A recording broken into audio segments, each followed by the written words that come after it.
Fellas, let's talk facts. Your belt game can make or break your look. You can have the cleanest fit, but if your belt is cracked, stretched, or sagging, you just killed the vibe. And believe me, women notice. First impressions matter.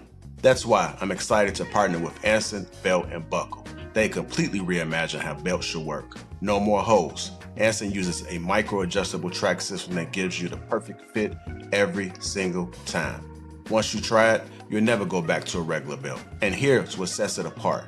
One box gives you 3 buckles and 3 straps. That's 9 different combos.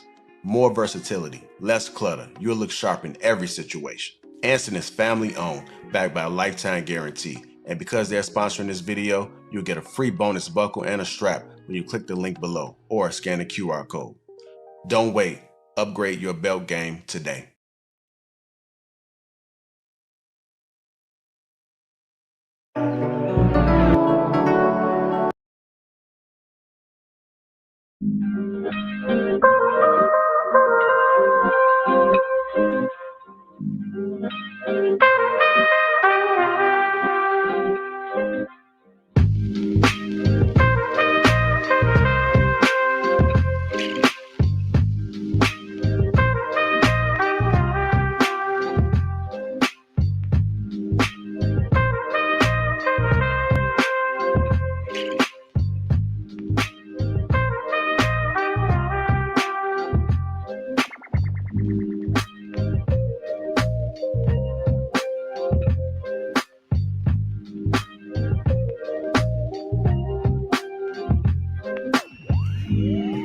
What's going on, family? How y'all doing? Welcome to Lapeef Let's Talk. Let me go ahead and introduce the crew. We got Trav Smooth, Rashan Monet, Miss Taken, Ergo Bougie, True, Ella, Lady Di, myself, Lapeef JR. Welcome to Lapeef Let's Talk. What's going on, family? What's going on? How y'all doing? What's up? What's up? Hi, everyone. Hey, what's up, y'all? What's up? What's up? Okay, Miss Taken. I see you. It's been a minute. Hey, Like some type of Broadway show or something. hey. Just came from work and never got undressed because I got in late. Okay, that's how you get down at work. I see. You just got home? That's crazy. That's what you call dedication right there.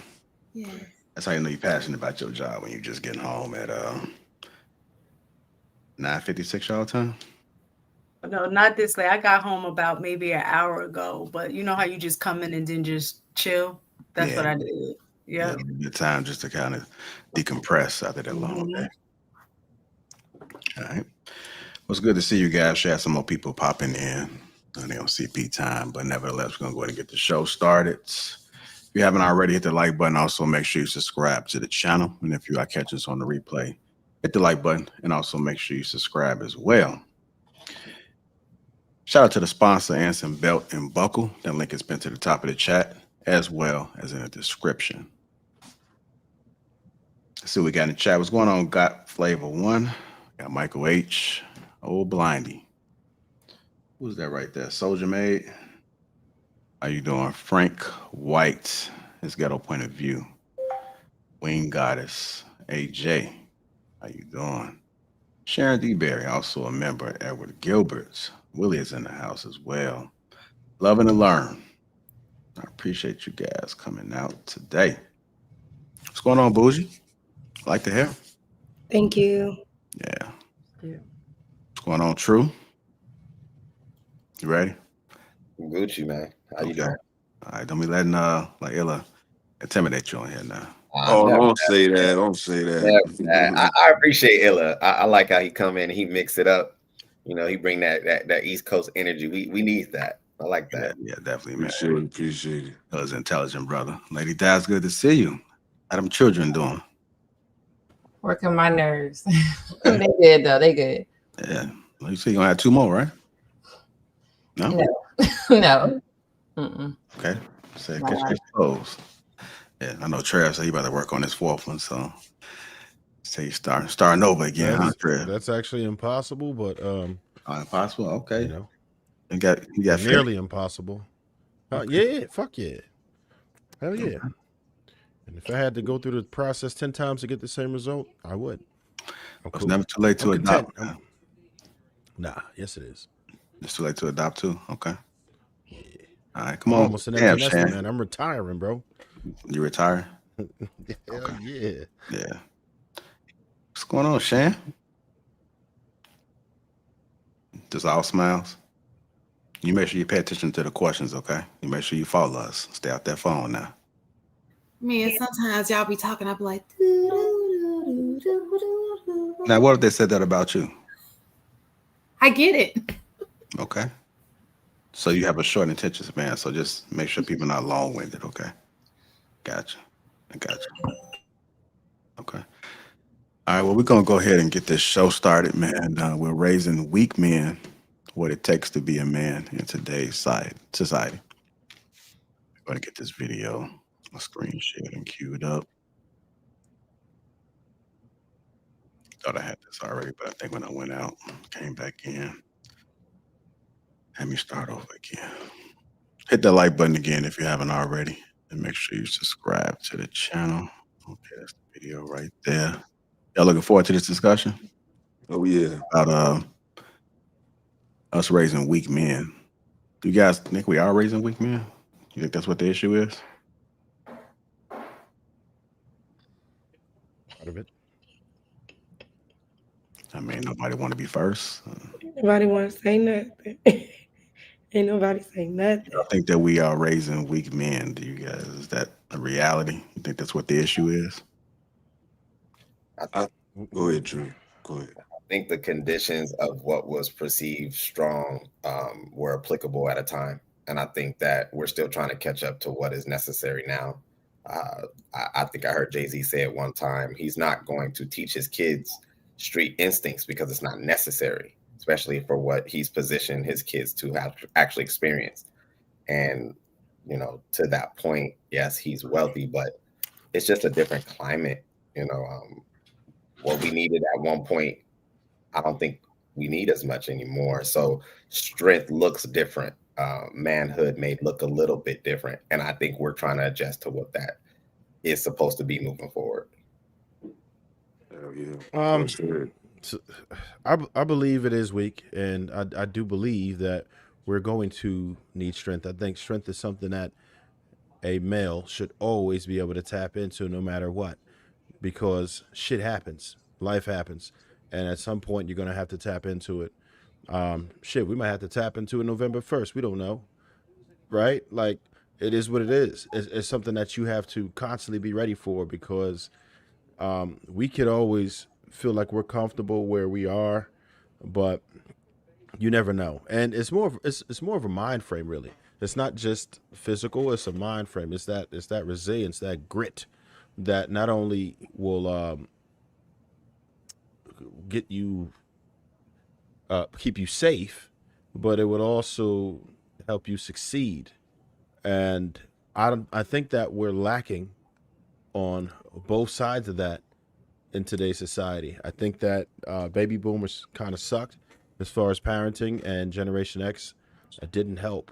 So what I look at right now for what the youth is prepared for versus what we were prepared for is very different.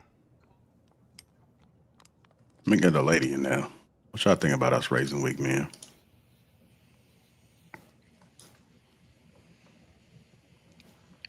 I don't think that we're gonna have the same opinion of what weak men are, because I just personally kind of feel like a lot of things that men judge each other on versus what women judge men on are different. So it's just kind of like the things that we may admire about a man are things that like other men will make fun of about that man. And so we don't see it as weak. We don't have a problem with it when it comes to certain things anyways, versus like you guys will like have a different standard for each other. Okay, so you think men have a different standard for each other versus how a woman would view a man. Okay. Any other lady would like to add on if we're raising weak men?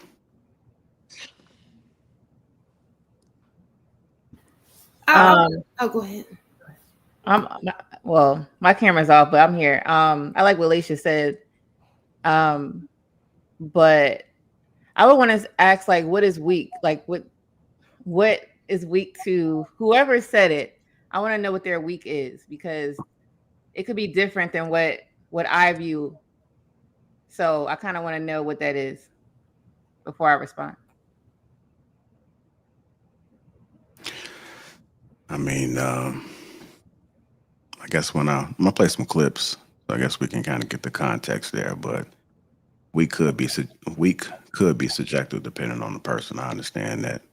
I also think that we as men should have a standard of what we deem as being weak. I think we should have some, like, a foundation at least, and this has come up over multiple streams as far as people being conflicted, and we didn't have no standard. And one of the ladies in the chat said, and they expect us women to follow y'all, and y'all can't even get it together over simple things as far as having a standard. So we're gonna dive a little bit deep into it, but I'm just trying to get immediate thoughts as far as if we're raising weak men or not, just to kind of pick your brain and see where you are. Go ahead, Bo. I know you want to hop in there. Goodness. So I don't know the standard of what a weak man is, what a strong man is for men.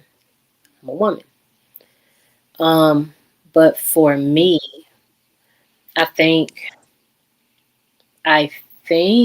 that I can agree with this a little bit, that we are raising weak men a little bit. I don't fully agree with it. I think that it's still subjective, but it's just been so many instances of guys like crying and whining over what they don't have, what they can't give, you know what I'm saying? Like, it's a whole lot of words and not enough action from a lot of guys that I see now.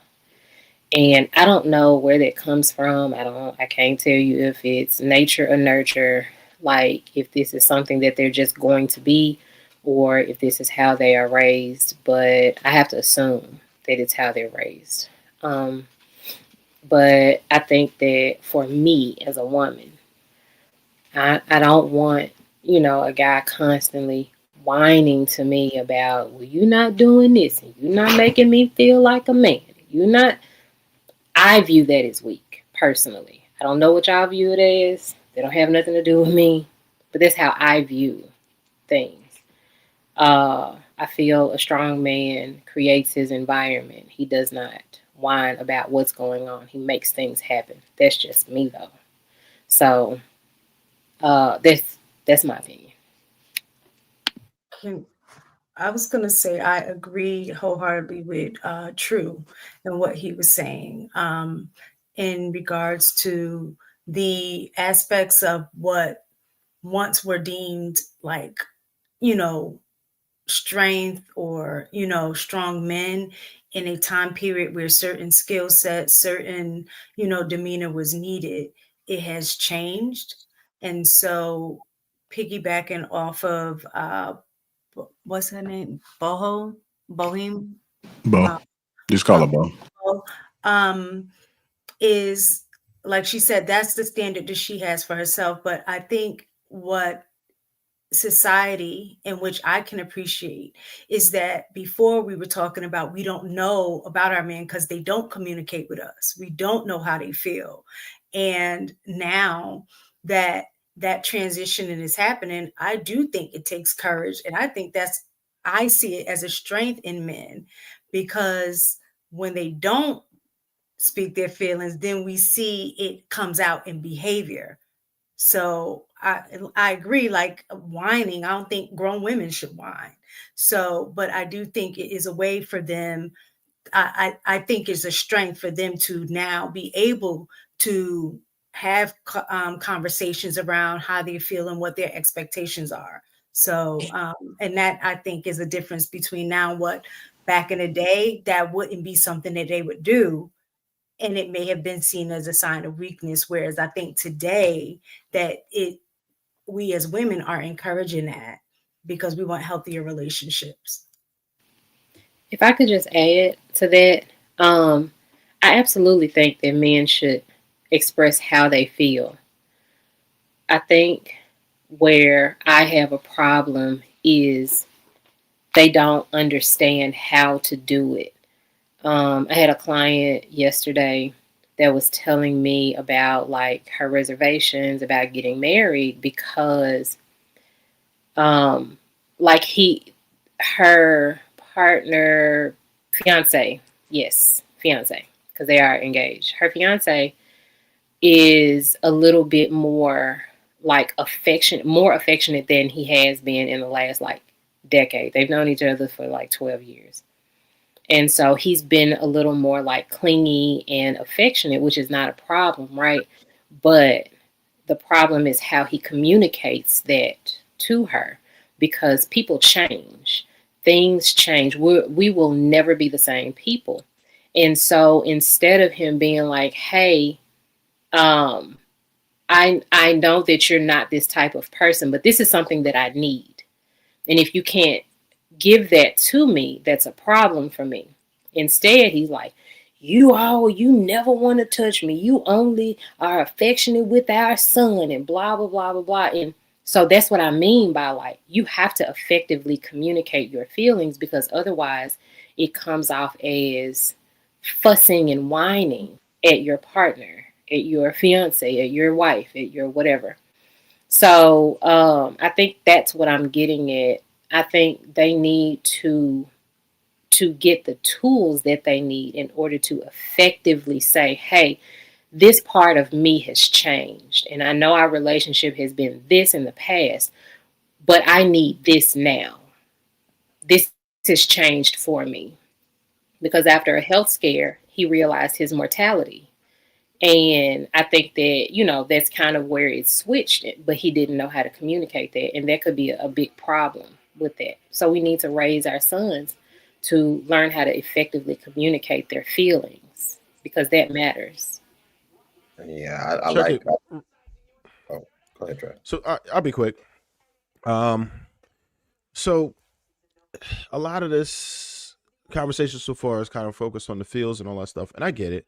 But I mean, when the word weak comes out to me, I'm like, yeah, we are. And just to kind of bring like a couple tangibles to the party, I would say we're objectively more obese. We're objectively more on drugs.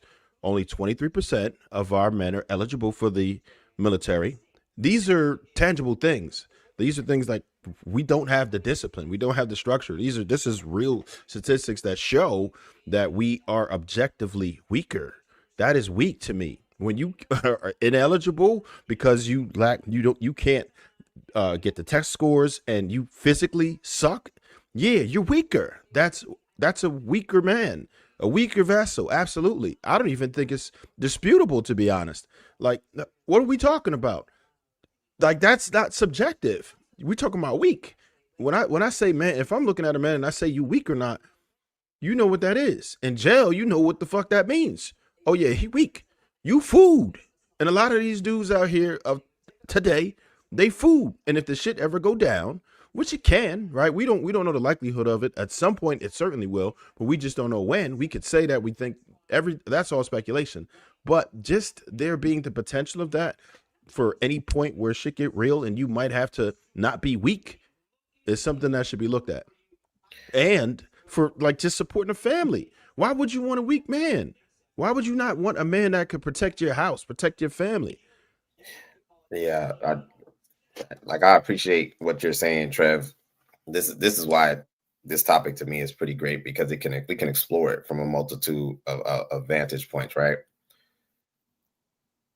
I think we over represent what we believe is strength, because there's a myriad of representations of strength. If we're talking about our community specifically, we like to emphasize on the physicality of what exemplifies strength, where I would argue that intellect would be that much more of something that we can base strength on, because it affects change. It requires instruction. It requires forethought. It requires discipline. To what you're even saying, what I find comical is that most of the people in our community that are even classified tough or hood can't fight. Most of them don't qualify to even go into the military, where you would have to actually showcase discipline, intellect, the ability to follow a team, the ability to convey orders, follow, there's a myriad of things, right? So what I think we sometimes do is we take the shortcut of what we want to say. Oh, you ain't man enough. Because I remember being a young man and being punched in the chest by 18-year-olds when I was 6 or 7, and then being like, yo, what's going on? But because of the environment, that was necessary, right? What I also had was a buffer, because I had my dad to be able to say, yeah, this is a part of it, but that ain't all of it. Being able to make your own decisions as a young man, so on and so forth. So what I was speaking to when I first answered this is that our society now, I agree that, I won't say men are weaker. I'll say this and I'll pass the mic. I think we're now exploring what masculinity needs to continue to develop into to move forward in society. Because at one time it was very, very much templated for like the women were supposed to do this and that was it. Men, we were supposed to do this and that was it. But now our society has a whole bunch of representations of what we can now explore. We're still man. We still run industry. We still lead. But how does that look if we're exemplifying strength or, as you're saying, weakness? And I think we need to explore that. And I'll land. Hi, Ellie, want to add anything? A little bit, not really. Y'all kind of like really hit on a lot of things. You know what I'm saying? Like I agree with both sides. I think what Trev said was true. And I think what Trey said was true. I think it's a combination of both, because things have changed. Things have changed. So what a man looks like is a little different now. And like Trey True said, it's always been an image of manhood in our communities, what it looked like, looking tough, you know what I'm saying, sounding tough, you know what I'm saying, like that's been like really the thing. And that doesn't necessarily mean anything. Like when it comes down to strength, is really, can you defend yourself, and are you physically capable to withstand hardship? That's really the gist of it. Everything outside of that is very intellectual, very know how to deal with people's emotions, very like emotional intelligence. All of that comes into play, because just the bravado and just the strength, just misguided, you're just a tool that could be used. But when you have an intellect with it, you can inspire people to follow you and to listen to you, because you're using your strengths when applicable. You know what I mean? But I think y'all kind of made a lot of good points. I agree with just about everybody. All right. We'll go ahead and start getting into some of this clip then. If you haven't already, make sure you hit that like button and make sure you subscribe. Go ahead and share the stream while you at it as well.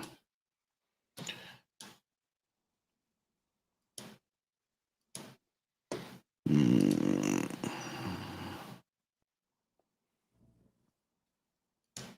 we go, right there. Bring this up.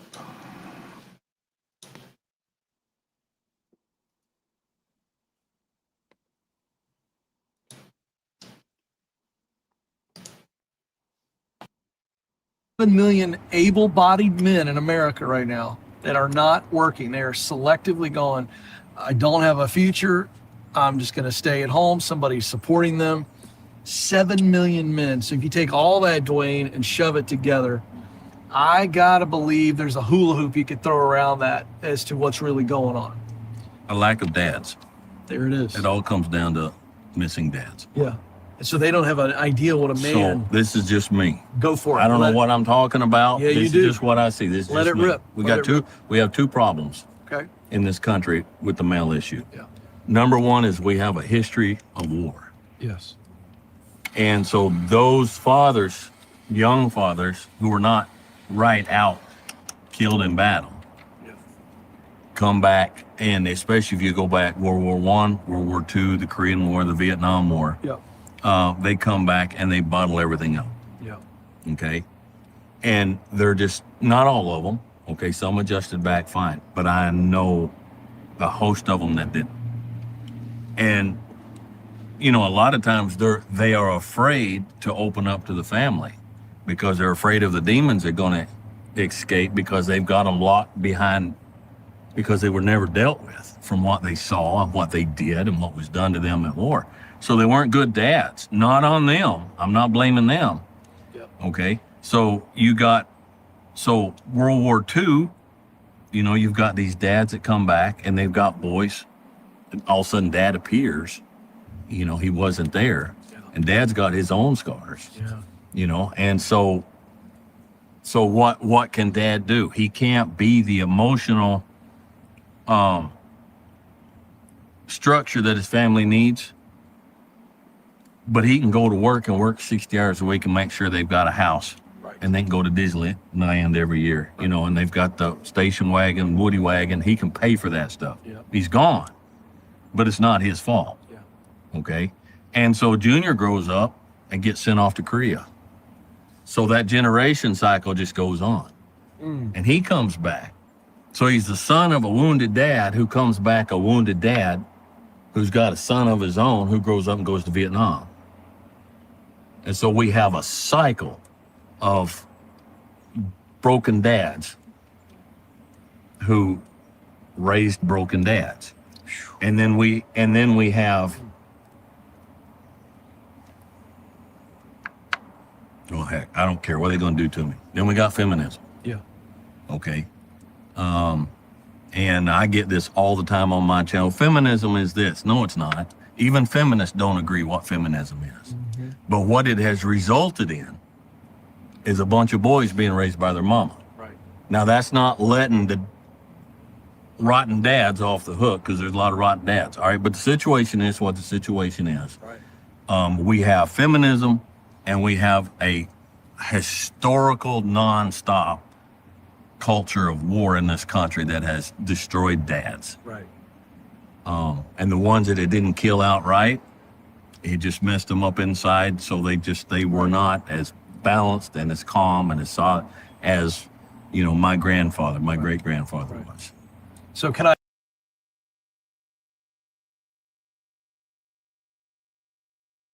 I'm gonna go ahead and stop it there. How much of today's weak men problem comes from fathers who provided financially but never connected emotionally? Can I jump in there? Yeah, you can. Yeah, that was a great clip. I got a lot more context. And I believe that the lack of fathers, like what I think what the man was just talking about was extremes. You know, you go from wars and extreme reality, and then being raised by your mother and looking at life and trying to understand manhood from a woman's perspective. That's also extreme, and I think that combination has caused a lot of confusion. I think, and while he was talking, it hit me that men are kind of going through their own, I don't want to say rebellion, but almost like a different kind of independence, like how women are doing. Because women are rebelling against, well, I don't want to be the wife. I don't want to I want to earn. I want to do that.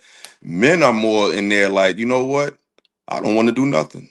Not saying that I don't want to be a father. I don't want to be proactive, but it's like being a father, being a husband, going to war, all of these martyrdom type of perspectives, men are like, nah, I'm not dealing with that either. So I think we got to deal with both dynamics, because both parties are tired to some degree of a role, or feeling like they're just been limited to one thing. And I think, I hope I'm not all over the place, but what I'm trying to say is, I think that today's time, we just have to we're dealing with each other for who we really, really are for the first time, not for who we've been told we are and what we've been trying to be, but what we really are. And I think men trying to be this super guy has broken a lot of men. And like I said on the show before, how a lot of women is talking about, I had a good dad and he was just a doer. He did. And that's not necessarily a good father or healthy for the person. It's just a life of martyrdom. So I think it's just a new time. We got to look at each other for like who we really say we are, not what we want each other to be. I actually had this conversation the other day that, to me, from what I've been seeing, I've seen different type of fathers, but the fathers who kind of show by example can help a man be a man. So if he's a good example of what a man looks like, representing that throughout the childhood by just showing, you know, if he's going to work or if he's doing stuff around the house that can show what a man does, can help, I guess, a man learn that. But what I understood was that there's a lot of men who are, to me, very silent. Like the intellectual part is not there. They're not like verbally saying and teaching. It's kind of like, just watch me, that's it. But they're not explaining. They're not, lecturing. I feel like kids need explanation because they're growing, not just, oh, look at me and that's it. Like, we need more than that, especially for a guy. Also, I think Bo was saying this about how we were talking about feelings and stuff. So I do feel that men, I don't know if it was like this back in the day, but now I feel that some men are weak in expressing themselves. So I always say, like, sometimes it could be the lady. They can't explain themselves to their lady because maybe she shuts him off. Like, he'll try to explain stuff and she doesn't understand, so they shut down quickly. But that's a form of weakness, because it doesn't matter if she understands or not. You should be able to continue to explain it, and y'all should be able to figure it out together by having proper communication. So, like, back before me and my husband got married, we were dating at the time. Not that he had this weakness, but I always wanted to have communication with the person I'm with. I don't like to just not have conversations when things are going on. So weekly or even monthly, I would like call a meeting. It sounds crazy and corny, but it worked. I would call a weekly meeting for us to discuss how we did that week. Is there anything that I disrespected you on? Anything that, you didn't like, or whatever the case is, just so I could understand him. And then he could understand me. So what happened was he was able to express himself. And now we're 13 years later, I don't even have problems with expressing myself. He don't have problems with expressing himself. He's like the most honest now because I kind of created that open space. Now, if I didn't do that, not sure if he would have did it anyway, but I feel like the weakness comes in where it doesn't matter what she's doing. Learn how to tell her what you want or what you expect in life, instead of kind of like hiding. Oh, she doesn't like this, so I'm gonna do the happy wife, happy life type of thing. And then you start falling short because you realize that don't work because you never told her what you really want. So it's kind of like, be free to say what you want to say without, oh, I'm gonna hurt her feelings. That doesn't matter. We're going to hurt each other's feelings. But as long as we're able to have that open communication where it's not like you're dreading to talk, because ain't nobody trying to be with somebody that you can't talk to. So that's the only weakness I see. But I think this is more of a man's conversation as far as like the weakness aspect, because I'm talking about feelings. The video was talking about something else. So one thing I want to say, my strength I see in a man is like someone that could protect me. I think Trev was saying this. I cannot get with a man that don't know how to throw hands. I can't get with a man that's not going to come in front of me when shit is popping off. I can't get with a man that can't be like that power source. You can't do that, then that shows weakness to me. I don't care how intellectual you are. I don't care how intelligent you are. When stuff go down, I'm not going to be the first one jumping in, especially if it's dealing with another man. Men have to learn how to protect everything. Protect me from other women that be trying it, right? Because women would try it too. Protect the family, protect everything. That's it. Yeah, you go ahead. I was just going to say, one of the biggest things that I, observed in talking about the weakness and what makes a man strong. One of the things that I can see is the more knowledge of self that a man has, the more manly and strong he appears. Because when you really don't know who you are, or have an idea of who you are, or in that process where you've had enough life experience to develop what you stand for and what you don't stand for, then I find that a lot of men follow each other. They follow trends. They follow things. So they're never firm in their position. in any kind of relationship, whether it's a position with kids, position with, you know, girlfriend or what have you. And I don't know what it takes because I'm not a man, but I noticed that. I noticed a difference. That was one of the things that attracted me to my husband. Very confident about who he was as a man. If everybody was going left, but he was like, F that, I'm going right. Regardless of what the reason was, he stood on that. And I can appreciate the fact that, you know, it's not like the blind leading the blind. It's like, okay, you know, so he was able to stand in who he was and be able to show me who he was without it being words, but how he just moved. So I do think that that is definitely a strength of men. And if they don't have that, they can appear weak.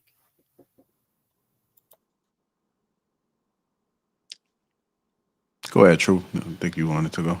Oh no, like Lady died. She's my girl. She's wise. And some of the stuff she was saying, I think is pertinent, mainly because her sentiment seems very consistent with a lot of the women in our community. And so I kind of wanted to challenge it. And I'm glad we're discussing this because it can be very problematic in the way that for her standard to be conveyed that I need my man to be able to fight. Great. I would multiply her by millions. I think that's problematic. Most men can't fight. I can tell you most men can't fight. I can fight.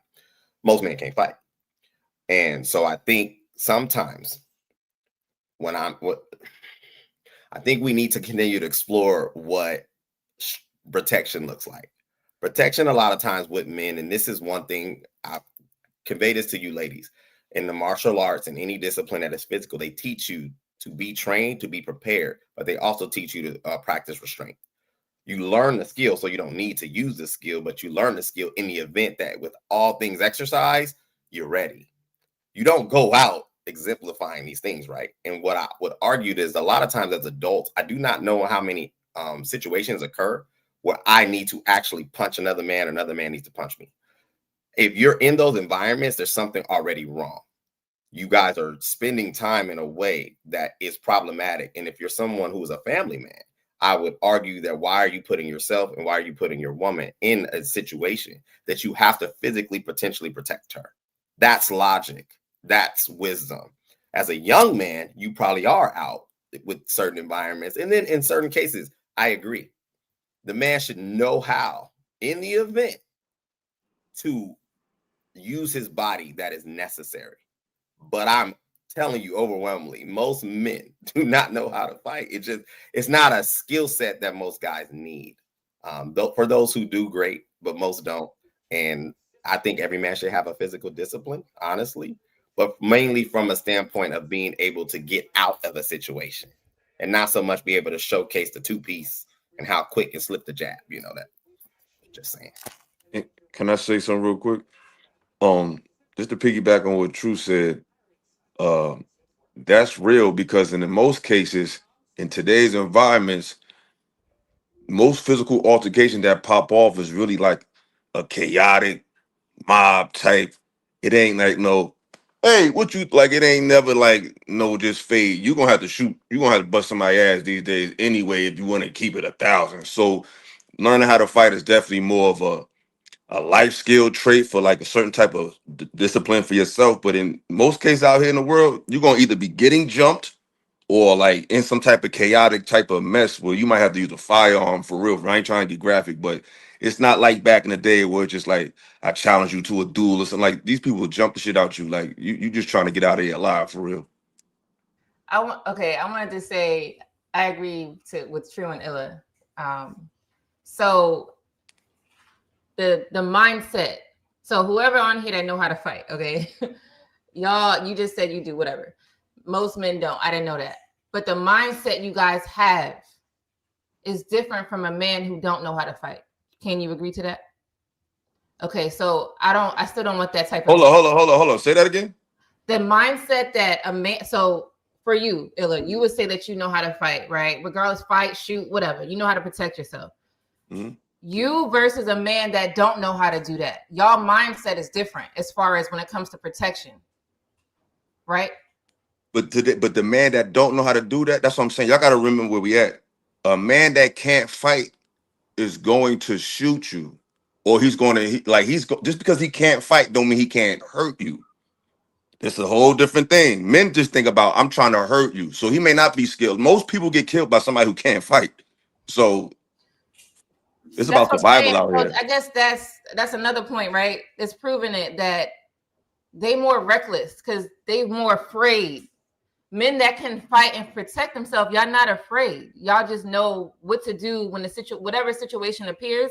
Y'all are more aware, and you would make a better decision depending on what's going on versus a man that's just going to be shooting because he don't know what's going on. I'm gonna just shoot whoever, and then people getting hurt. Y'all mindset is different from that type of man. But you know why? It's not because we can do this so well. It's because we can do this so well. Yeah, that's what I was going to See, say. the thing is, the guy who's in that situation, 9 out of 10 times is in that situation because he doesn't know how to speak. He doesn't know how to articulate his feelings, and he feels these emotions, but he just knows how to act. Start raging, yeah. A man, fear will humble you. So it's not just because you know how to. Most dudes who know how to fight still get nervous. You about to get hit. You don't know he got in his pocket. Like Right. it ain't because we moving out. I'm not scared, but I'm not stupid. Cautious. So it's like I know how ugly it could get, and I know how far I might take it, or somebody I know might take it. So out of fear of that, I'm going to think. Right. So it's really the mind that prevents you from having to do all of that. You know what I'm saying? You shoot from the lip, you ain't got to shoot from the hip. You feel me? But Yeah. I think what Lady is talking about, because you're absolutely right. But I think that skill set, and I don't know if where her husband grew up at, but In the hood. most of the people that I know grew up in the hood. So there's a skill set that comes with living in certain environments, right? So the whole like knowing when you go into a store, like when we go out to eat, I already know where I have to sit because he has to sit in a place where he's able to clock everywhere. You know what I'm saying? So I think it's things like that. When we go out, I need you to walk right here so I can make sure I can see you, and you know what I'm saying? So I think the environment conditions and trains you to move like that.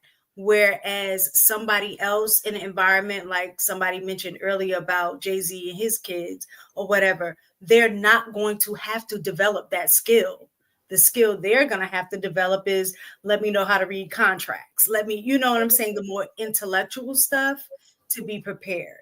So I think that the environment is going to dictate what you, I guess, determine protection in a sense. So, but I know exactly what you're talking about. And one more thing, real quick. I think we have to realize that our culture, most cultures and requirements are based on the necessities or lack thereof of the era. It's like we want to retroactively go back in certain. It's like we want to go in certain time machines when it comes to certain definition of manhood and certain definition of womanhood. But a lot of those definitions and social norms was based on the time. If we working all on a farm, it's a different mindset than when I can order Uber Eats or my daughter can work. Like we want to live in the past with the amenities of the future. It's like, no, we're here and we got to deal with things where we are. Like we can learn from the past to make us a better tomorrow, but we are where we are. Like it's just a different world, which creates different mindsets.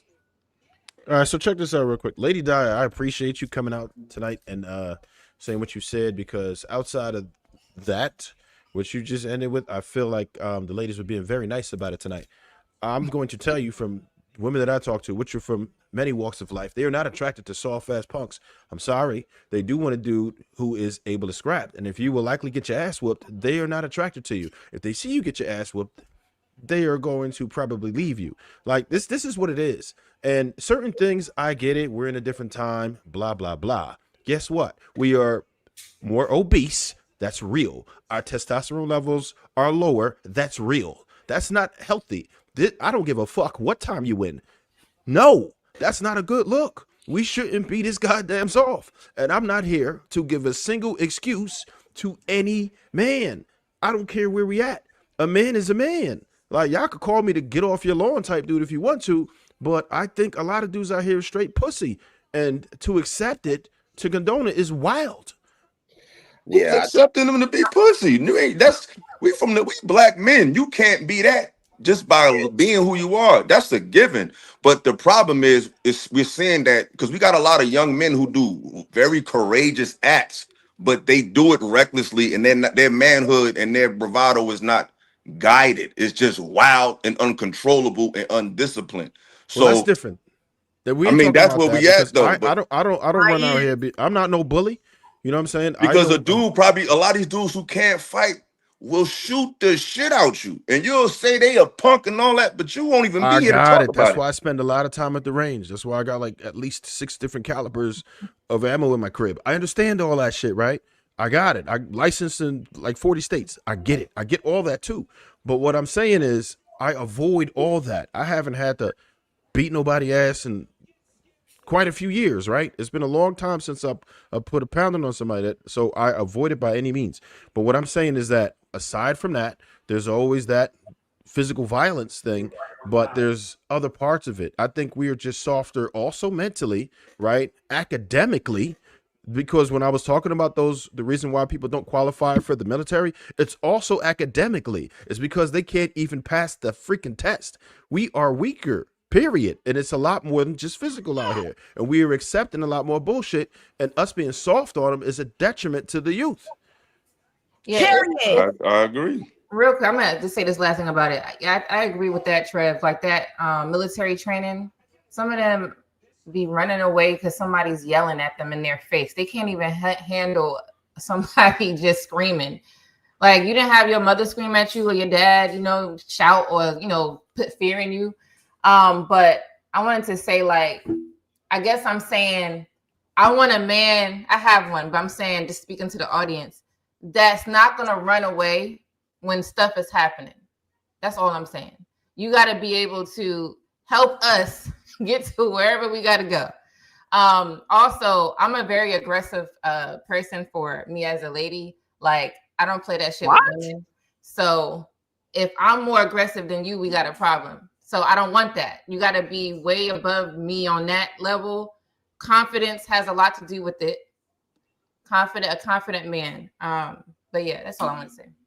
Yeah, I mean, I don't think you can really determine that unless y'all got into that situation. To be honest, a lot of people just talk and say they can do X, Y, and Z, but until you get boots to the ground and they really get that action, then you can really see what they made of. Because a lot of people say a lot of shit. That's true. Yeah, let's get some other folks in there. Shan. I don't know. I kind of am I echoing? No, okay. So I don't know. I kind of agree with what everybody is saying. I mean, I guess I think a weakness is like I think everybody's thinking about the physical part, and I do agree with that. But I also agree with like standing up for your family. Are you there for your family? How you lead your family? That takes strength, right? I also think that like we always talk about, men who are not disciplined when it comes to bedroom behavior, that's weakness to me. Like if you can't even control yourself, your body, that's a sign of weakness. Like you just out here, I don't know. That's a sign of weakness to me. And people and who you decide to stand up to. I see a lot of people are really quick to stand up to women, but they ain't gonna stand up to another man. That's a weakness to me. You can't even stand up to another guy. It's easy to stand up to a woman, but can you stand up to a man when something's going on? Yeah, that's the only thing I wanted to add to everything else people were saying. I agree with Di. I agree with everybody on the panel. Everybody made good points, but that was just something else I wanted to add to. Okay. Buju, you there? Just a question I had scrolling. I know we didn't get too much into it as well. How much of today's weak men problem comes from fathers who provided financially but never connected emotionally? So the father's out there getting to it. The mom's at home, take care of the kids. Marcus, I'm coming to you. Do you think this is contributing to the weak men? The father's not being present in the home, but present financially? let me see. I think we live in an era specifically now where things like emotional attachment and being emotionally there are actually a thing. I think millennial and younger fathers are probably the most involved and have been showing up in ways that historically would not be seen as necessary. Like somebody was joking, like men even be at the baby showers nowadays, and that wasn't a thing in the past, you know. And I don't think it would be just financially would be the reason that they just showed up financially and took care of everything. I think in the past, the men they're talking about more than likely showed up financially and didn't show up in the other ways. And that could have been the thing that created the, like he was talking about in the video, it created the detachment, and the broken men created more broken men because whatever they was dealing with, they had to be quiet and somber and deal with wholly, and just keep that to themselves and keep their game face on and remain stoic. I think when people talk about strong men, a lot of that boils down to the stoicism that's require of men of the past that younger men are starting to reject and become vocal about different things and how they affect them emotionally, and people view that as weakness or being emotional or being feminine. So they're relating men speaking about how they feel in every various facet of the world to men being sassy, and then calling them weak behind that. But I agree with Lady Di point earlier about men needing to protect and take care of themselves, and that needing to be a skill that's evident. And I think competence breeds confidence, which creates the feeling that you can protect your woman, your kids, and the people around you. And to Ms. Taking point, I think it's bred from just different versions of survival, and that survival is a biological thing. I think is wired in women specifically to select men that can do, or that they perceive can do things that'll ensure the survival of their offspring. So, yeah. I think when my pushback only to what Miss Lady Di was saying was that we do place a lot of emphasis on what would be called the warrior class. The physicality of men is just baked in our DNA. That's just there. But again, most dudes do not know how to fight. It's not a necessary skill. Most men can go their entire life and never have to throw a punch. This is just statistically. Go ahead, Marcus. What percentage of men do you think know how to fight? I'd say less than 10. Easy. Less than. All right. What percentage of men do you think fighting, or you just mean if you just happen to get into a brawl with somebody? Say that again. Say that again, Miss Taken. So do you mean in terms of men who have been trained to fight, or are you referring to just your average Joe who happened to get into a street fight, don't know how to fight? I'll say both.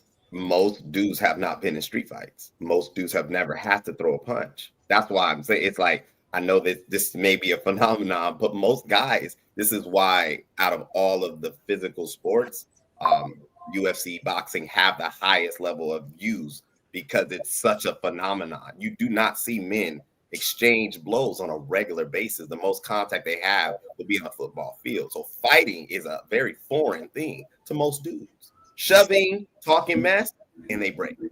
Actually going blow for blow, most dudes don't do that. So I think I kind of yeah, I was gonna say they may not do it at this current point, but I feel like growing up from the youth to teenage years, that especially from our back in the day, our generation, we was probably for sure fighting, and or at least had one, so you had to learn how to defend yourself, and that skill it creates an air of confidence. I think that's what the ladies were speaking to, and I was saying that the reason I asked you the percentage is we talk about the number of men that are actually attracted to women. I wonder, does that percentage have a lot to do with the attraction?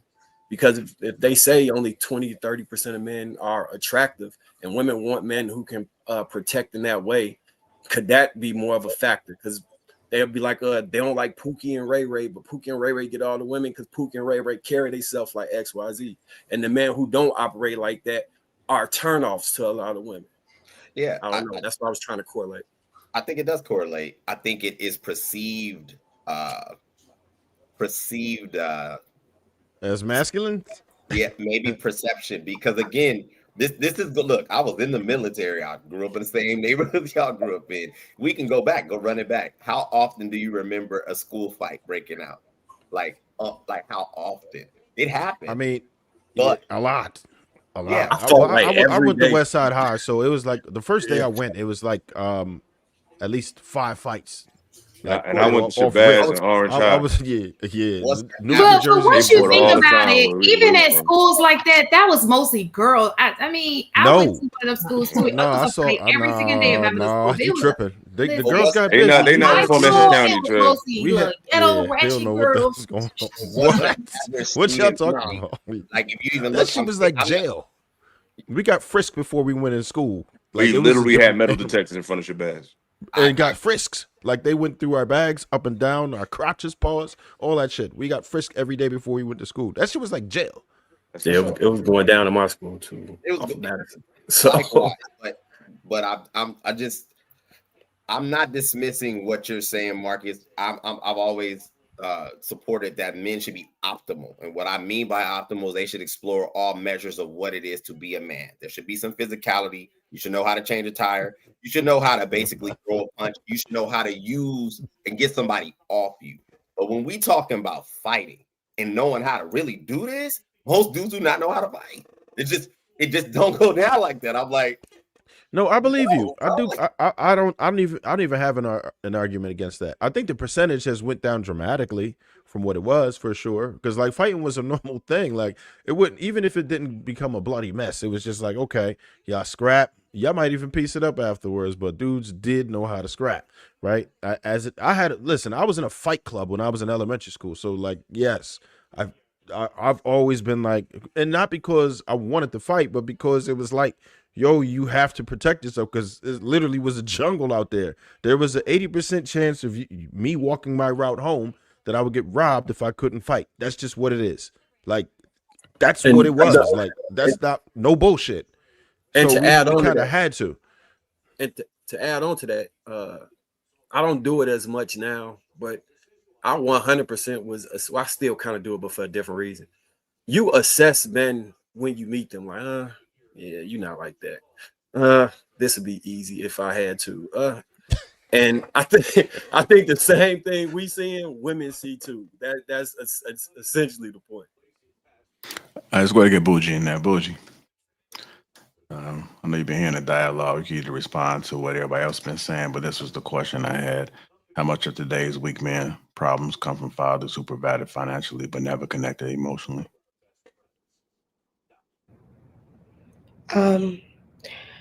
I think that that's a very big problem. I think that a lot of the issues do come from a lack of emotional connection.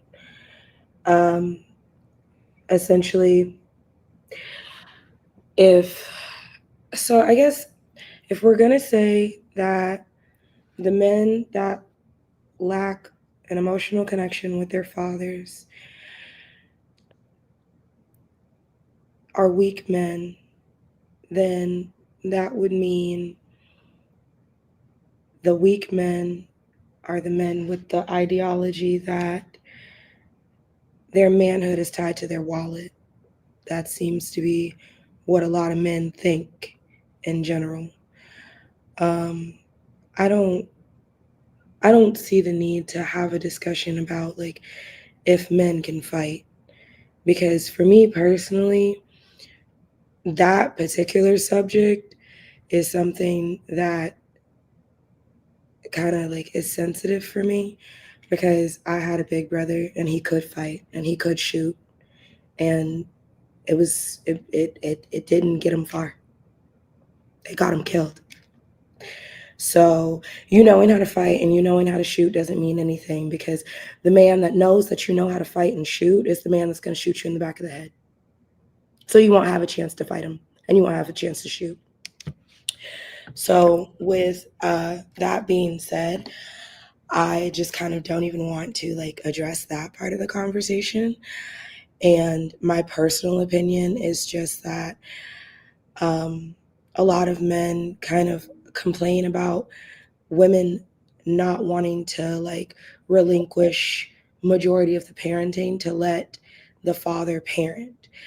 But what I kind of see a lot of times is that men tend to already think that their manhood is wrapped up in like a very small percentage of things, which is their sex life and their wallet.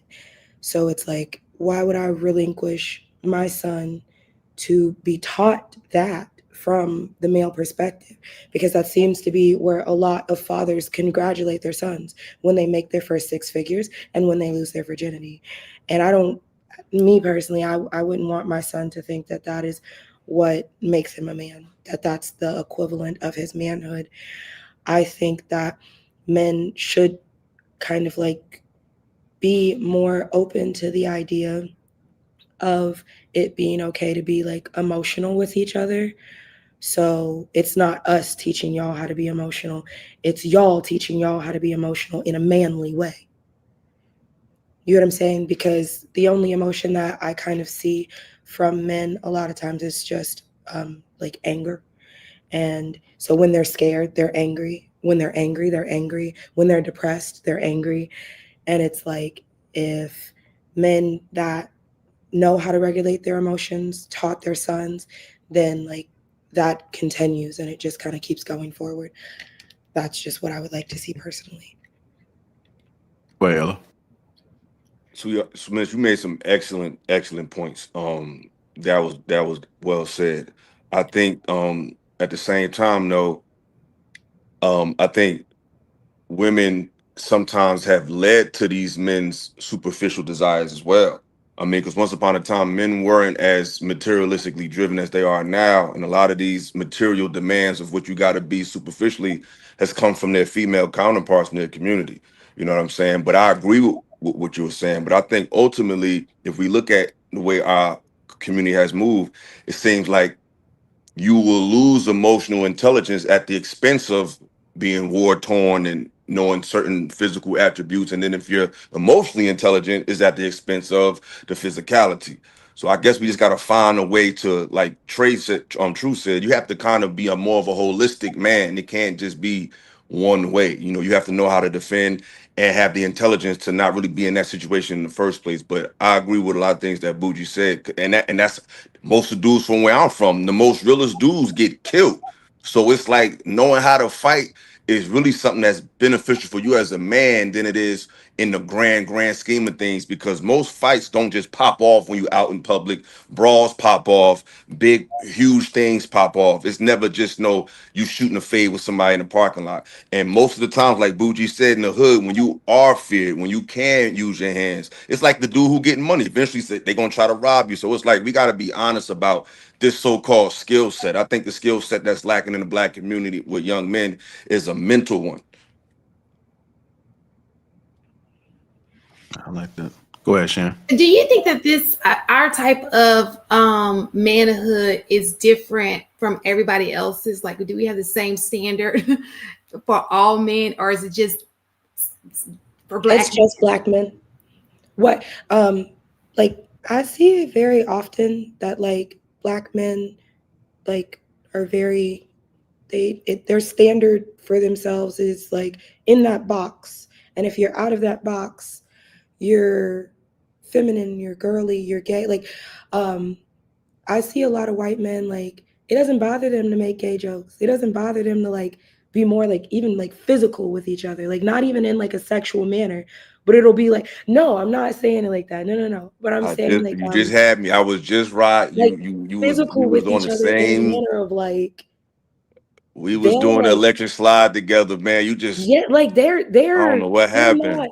like even on here, Nah, when men say stuff to each other on here, Darwin be so quick to be like, pause. he's not here. He's not here. He's not Like, here. Hold on. We they gotta rewind always that. be Hold on. like, No, everything Bougie, I y'all was say, rocking no, with hold you, on. Bougie. I I don't was think rocking anybody with you, be thinking Bougie. anybody's gay. Y'all don't have to No, defend no, me all the listen. time. But this is the issue. We got to stop comparing white males as the template for anything when it comes to black men. Let's just not even bring them up, because a lot of issues that are in the black community is black men and women mimicking white men and white women. Black women trying to be Miss Materialistic and all that. That's an old white woman play. Black men thinking their bravado come from their guns and their muscles. That's white male shit. So let's not use them as they're the template for what all of the issues we're dealing with is really us trying to mimic them. And as far as that gay shit, we would never play like that, because historically we was never into each other. So they do play like that because they do play like that. So that's just a bad example. But everything else I rock with. But so just anybody, just don't do white then. Any other race. What? No, she's saying the Any standard, other like race in what we general say is what is she's saying. strength and versus what's weak and what's strength. I don't think other cultures in general over focus on it as we do, but I can tie that, in my opinion, it is a historical grounding that comes behind that. When you look at the way Black men got here, the way they were stripped of their power, the way that they were stripped of their manhood, coming from slavery all the way up, I'll say even to now, depending on where you're at. So this, the shaping of what a man is for Black men had to be like how they say when, you know, people like gay men, they overdo the feminine part. As women, I think for Black men coming from a history like that, they have to overdo like the expression of what manhood is, right? I can fight back. I can do this. I can do these things because of the history that has led to that situation. It's amazing how you brought up history, because when I do it, people think I'm crazy, but you have to go back if you're trying to understand Black people in America. You cannot just start from the Tyler Perry series. You got to read some shit from the past. And I don't know why we keep, you cannot understand our people without understanding history. Because even what Bougie said, that whole distasteful for homosexuality, that's not some homophobe. That was just never in African indigenous culture. It was never venerated. It was never something that we not saying. I'll be a fool to say that Black people wasn't gay throughout time. Like, that's a human mindset, what you can call it dysfunction, whatever. It's in people. So I could never say probably never happened, but it was never something that we wrapped our arms around and venerated and pushed to our society and our cultures. So that's old. Us not wanting to be like that is not some anti anything now. We were always like that. We always had statues of man, woman, and child. We was, if anything, we was into multiple women as opposed to dealing with men. So what I'm saying is that's to compare us as far as how our sensitivity towards same sex genders. I don't think that has nothing to do with, I don't think that's a good comparison to what white people do. Like they're a different people with a different mindset that is totally different from us, and we're different from them, not just based on how we look, but we're different from them from the inside out. Go ahead, Bo. Actually, we get our homophobia from white people. That's where we get that from. That don't make sense. They had it, but okay. So think about it, right? They they are the main ones sending their children to like camps to either pray the gay away or whatever other, they speak horribly Just of Sister them. Bo. Sister But Bo. listen, but No, listen, that's listen, not. right? We we have I agree with you about our people. Um it was something that happened because we are human, but it wasn't something that was highlighted. It wasn't something that we are like, this is okay, and we just didn't pay it any attention because that wasn't the focus of our community, our struggle, or whatever the case may be. Even during the civil rights movement, no one cared because they had bigger things to deal with. And this is coming from a person that was alive and well and here and very young and involved in that time. I talked to people These are things. They did not care anything about same-sex anything because we had bigger fish to fry. And so this is my opinion. It does not have to be true. It's just my theory, right? I know that to be true about the civil rights movement. They didn't care whether you was gay, straight, or whatever. We just needed bodies in the movement. They didn't care. But beyond that, like before that, it just wasn't something that we focused on. It wasn't something that we celebrated, but it just was a thing that existed. This is my pushback to that. History, I'm sorry if you would keep going. I'm sorry. You have more of that? I'm sorry. just a little bit. I just see in recent history, since I have been alive, right? This is what I'm comparing it to, is that there have been a lot more violent crimes from the white community than our community in the past. That's just my opinion. It don't have to be right, but that's just my opinion.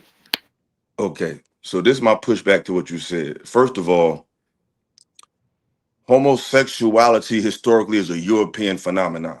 That's first and foremost. That comes from them. So I think we be so caught up in what white folks say on TV that we don't do our homework. Just because white people are on TV complaining about homosexuality doesn't mean that they're not contributors of that culture to the world. Most issues that white folks are complaining about, they actually made. They complaining about the atmosphere. They complaining about high taxes. They complaining about immigrants. They complaining about drugs. They complain about most of the stuff that they brought to the world. So just because they complain about it doesn't mean that they're not contributors to its phenomenon. You're looking at the people on the ground that we know. But you do your homework on history. There was an organization called NAMBLA. That's old.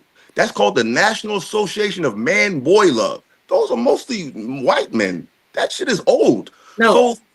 So what I'm just because you see a few of them protesting it online doesn't mean that we get our resistance from it from them. We've never been with that. Us not talking about in the civil rights movement is because you know why? Because black people are loving people. We're not going to alienate you because you don't live a certain way. We're just not going to it's a difference between venerating something and just saying F you, get out of here. My mother was with a woman. You know what I'm saying? I have gay people in my family. It's not a problem. It's a difference between parading and saying, hey, look at me, I'm this, or just saying, hey, I got my cut. It's like who you lay with is nobody's business. It's no business whether you lay with somebody that's straight. Who we laying with is irrelevant. So to push that to the world is the weird part. What you do is what you do. So us not making a big deal out of it because we don't make a big deal out of much. Black people, most issue is when we see injustice. So that's what triggers us. But as far as our resistance to them and the trans and all that, that ain't got nothing to do with white folks. We never was with that. And just because they push against it, they make it. Most of the issues they complain about, they make. I didn't mess up the ozone layer. I just seen a document the other day about how most of the animals in most ecosystems are like dead. There is white folks making money about saving the whales and saving the animals, but it's also white folks shooting elephants. Like, so what they complain about is really irrelevant. Like, it's about knowing what we are, who we are prior to post-American interference. I think we keep trying to understand ourselves post being under colonization. You're not going to get a full understanding of who you really are. You're going to talk about who you've been altered to be. That's not really you. That's like trying to evaluate a child after they've been touched. No, who were they before that? Like, you got to know where people come from. We keep trying to deal with each other post-trauma. You already been affected by that, but who was you before that? How did your people live before that? That's how you get a full understanding of what we are really into, not what we've become. So go ahead. I know Miss Taken wanted to get in that too, but go ahead, Bo. Then let's go to Miss Taken. I fully agree with you. I don't have any pushback to what you're saying. And I understand the history of Europeans and how, when they called children beautiful, they were talking about the little boys because they liked them, right? So I know exactly where this comes from. I know their history with all of that. But how do we get a fear of it from them, though? If they enter that, how does our resistance to that come from them when they actually perpetuate? Because just what you said, the things that they fight against are the things that they have created. I fully agree with that, but they have been very, what I'm saying is they're performative, this outward view, like they have to be against it because societally they've said that this is bad, but they're really the ones that are into it. But I'm saying that a lot of our men mimic that behavior. Listen, it's just a I think theory. black men have always been that way. I don't think black men being anti that is not a white man mimicking. I think black men are the most masculine men on the planet. I And didn't say that they weren't, Illa. I'm not saying that. I think you're misunderstanding. Like you think that I'm disagreeing with you. I'm not saying so you anything. could disagree. I just don't think that you could disagree with me. That's not a problem. I'm just saying I don't think that black men saying, "Hey, I'm not with that," is them mimicking white men. No, Now they might mimic white men on not talking yet. points about the gender wars and all of that, but when it comes to that, black men have never been like that. That's not what I'm saying. I'm not Oh, okay. saying that black men are like, I'm not with that. Yes, I agree with that. I'm talking about the vitriol, the anger that comes behind it. I'm talking about that. I'm talking about the violence and the anger. Like you can just a guy can say "hey" the wrong way, and they don't make them angry. And I just don't understand where that like fire. Why are you so angry about somebody saying "hey" to you or paying you a compliment or whatever the case may be? I'm talking about that level. I'm not talking about just not being with it. I get that. I get all of what you're saying. I think But I'm sorry. Go ahead. I just lost my thought, but it's okay.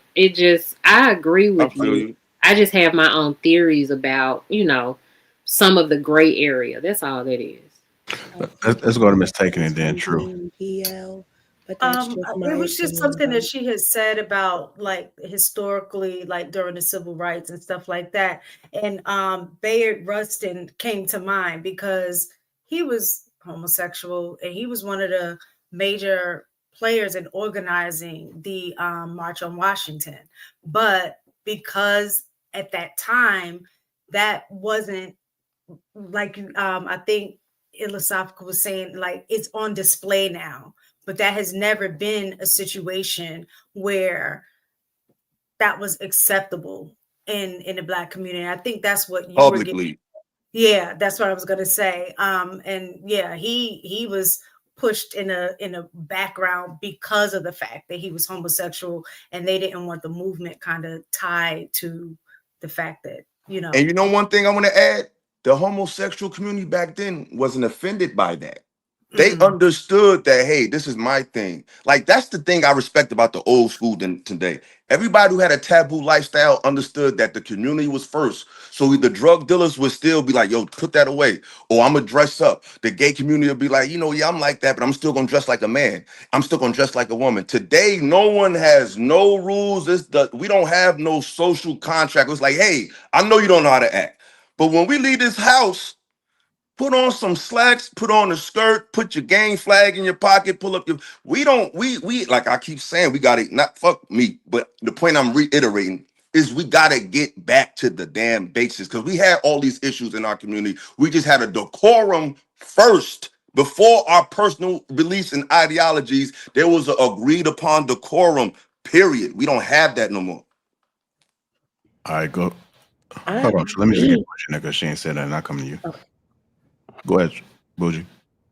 Oh no, I just wanted to add to the Ooh, fact that I think that Illa's doing a great job as both everyone. Being a Black man comes with a lot of series of protecting our masculinity, and I think that's kind of what the highlight of this show is, as far as what was weak, what is not weak, so on and so forth. But there is there's a focus on our men, and there's a focus on being men. From media to even inbred within the community, we're constantly being attacked on what it is to be a man, what that's supposed to showcase. So I think that a lot of times what you see, Bo, not picking on you, but you said it, why is there this visceral response that Black men may exemplify? Because our masculinity is constantly being attacked, and to attack a man's masculinity will give reaction to anyone. But a Black man, especially on a sexual approach, that I think that's where you typically see that response. And I digress. All right, go ahead, Bougie. So I kind of wanted to touch on what Boheem said and then also what Ela said. When Boheem said the visceral reaction, I think that that's a DL trait. Like, that's just my opinion. I didn't say it was factual, but it's a DL trait. Like, men that are okay with straight, and they're just like, I'm not worried about it. Like, I'm not worried about somebody trying to come on to me. I'm not worried about how I'm perceived. I'm not worried. Like, most straight men don't give a damn that another man's like, oh, you look good. Like, there's a difference in like an overtly aggressive, like trying to come on to him, trying to flirt. And then like what you're talking about when men are like just so bothered and have to like overcompensate and get like real aggressive and want to make it like, I'm just so damn straight. Like, are you? Are you really? Who are you trying to prove it to? Like, it gets weird because I don't think like on a regular, no man on this panel has ever tried to like convince us, like, you know, that he's a straight man. Like, they don't feel the need to. So I think that that's some DL shit.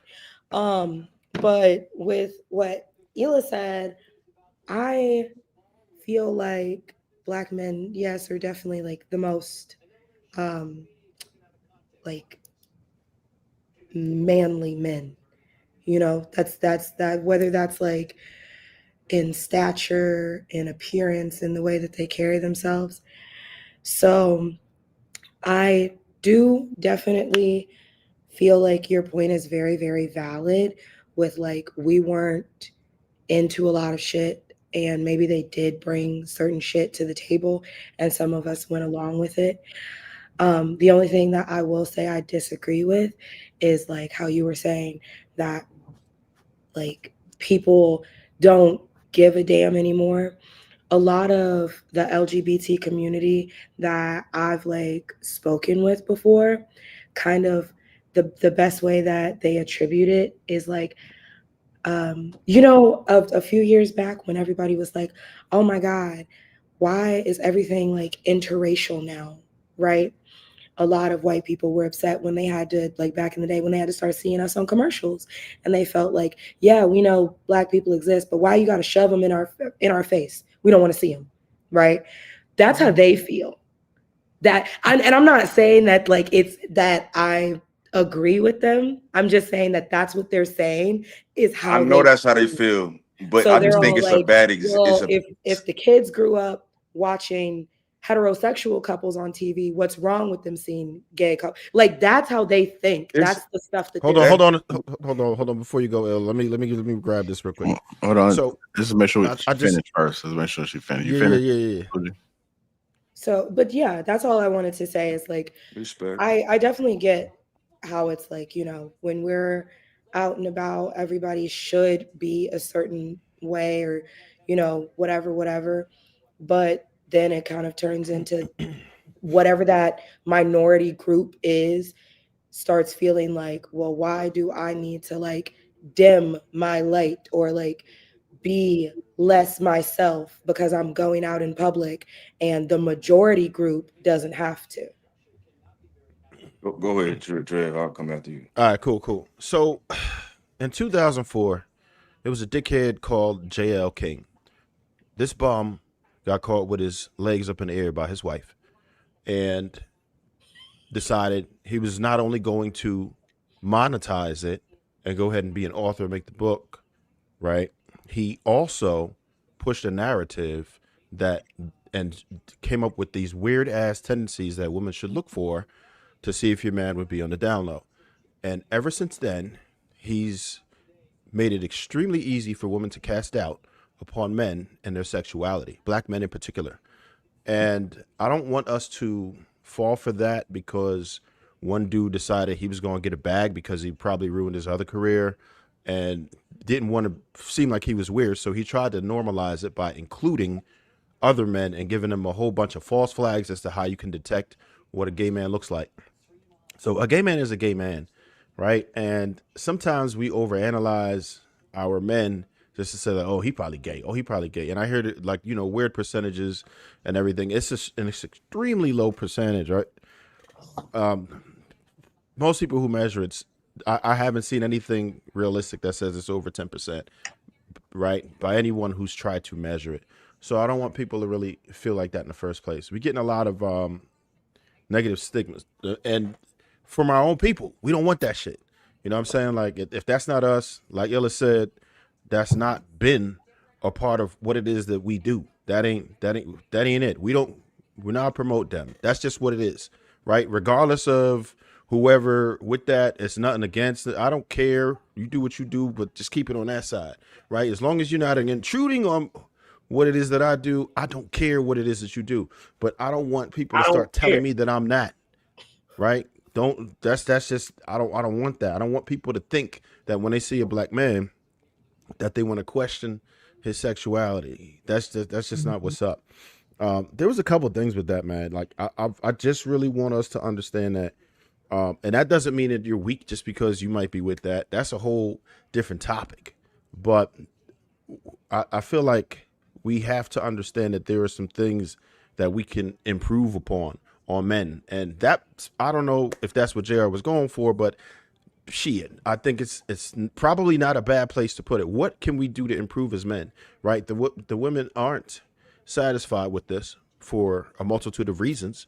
So if women feel like expressing it, okay, I dig it. How can we help improve these men? I think that should be the objective. What is it that we can do better? Are we raising weak men? Objectively, yes. By every measurable metric, we are at the bottom of like too many categories that matter. So how do we fix it? How do we get there, right? And I know I don't want to bash men here because that's not the objective. The objective is to make improvements. We know there's shit that we need help with based on our results, right? So how can we go ahead and pull some coats of the youth to say, look, this is what we want to do? Because we aren't doing an excellent job collectively as a group, as a community, to ensure that our children are going to be responsible fathers, responsible husbands, responsible employers or employees. What can we do to improve it? There are some improvements that I can see. I think that our men should be tougher. I think we should have better relationships and more time with our fathers so we can understand what a man is supposed to look like. And I could keep going, but I'm gonna let y'all have it. All right. I gotta play a little more of this clip. Helen, can you hold off till I play this clip? Okay. Miss Grady super chats real quick. Smooth Kenny, $5 said the sins of our grandfathers again and again. They were the original. What's that? Capitulators. Capitulators, and you're paying for their bad judgment. Thank you for that.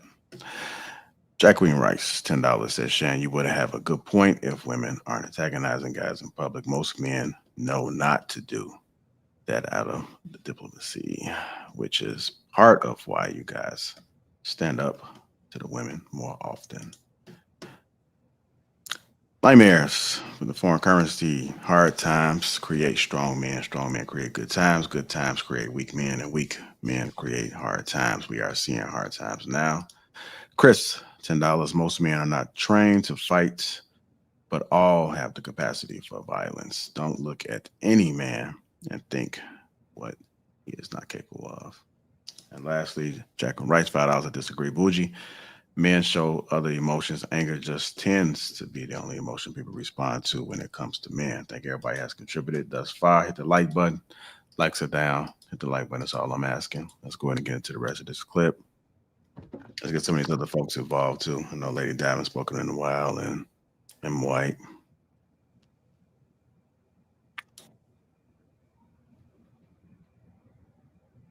Extrapolate from that we've got a bunch of weak men. We have a bunch of weak men. I mean, we call it mental health. So what makes a man? Easy answer is a man makes another man. Well, that's right. I mean, that's it. Yeah. Okay. A whole man, a healthy man. A whole healthy man is what it takes to make another man. I mean, we're not born with this. We don't come out of the womb knowing how to be a good man. It's taught to us. Yes. We're raised in it. And if a man is not raised and taught by a man, then he's never going to be a whole man, which then that comes into what, you know, we have today. And we've got two sides of today. We've got guys like myself, and Ryan Mickler's a good friend of mine. Yeah. He's coming out to Kentucky next month to spend about 3 days with me. Yeah, he's a great guy. Yeah. But you got guys like that whose focus is doing what we can to help. Yep. But every coin's got two sides. Yep. And the other side of that coin is this abomination we call the manosphere, who are just taking advantage of it, you know, of these lost young men and making money and putting a bunch of toxic garbage out there. Yeah.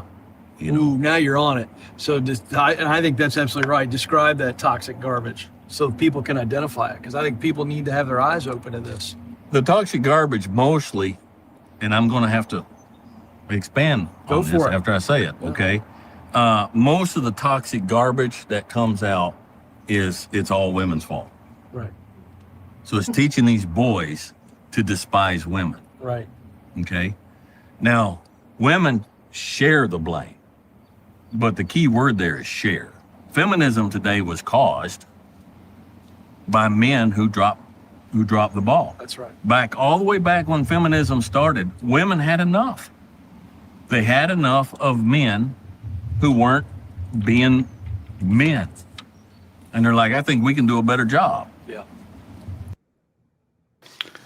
Go ahead and stop it right there. Oh, yeah, I woke up when I heard the word manosphere. If feminism started because men failed to lead well, what does real leadership for men look like today?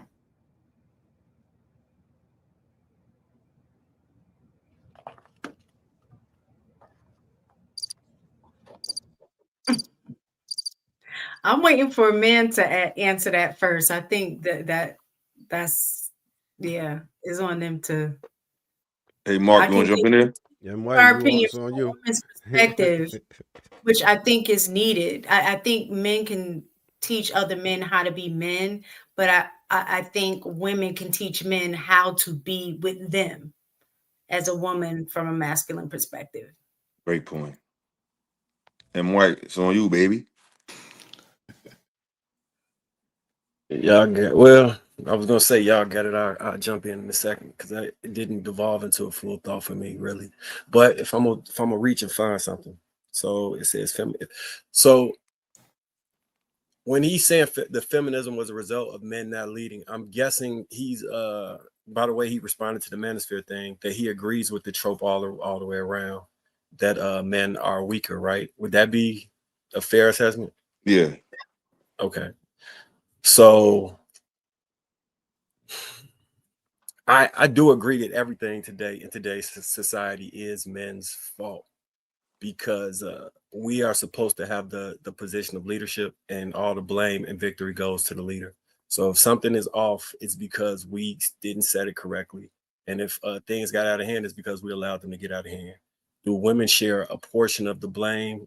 Yes, but ultimately it's still on us, either the father, the husband, to set things in motion the correct way, is my personal belief. And I've always believed that it's going to be very hard for me to change that, because I see what effective leadership can look like in the house, and the trickle down that it has on everyone, from the wife to the kids, and how that's the ideal way you want to set up a family.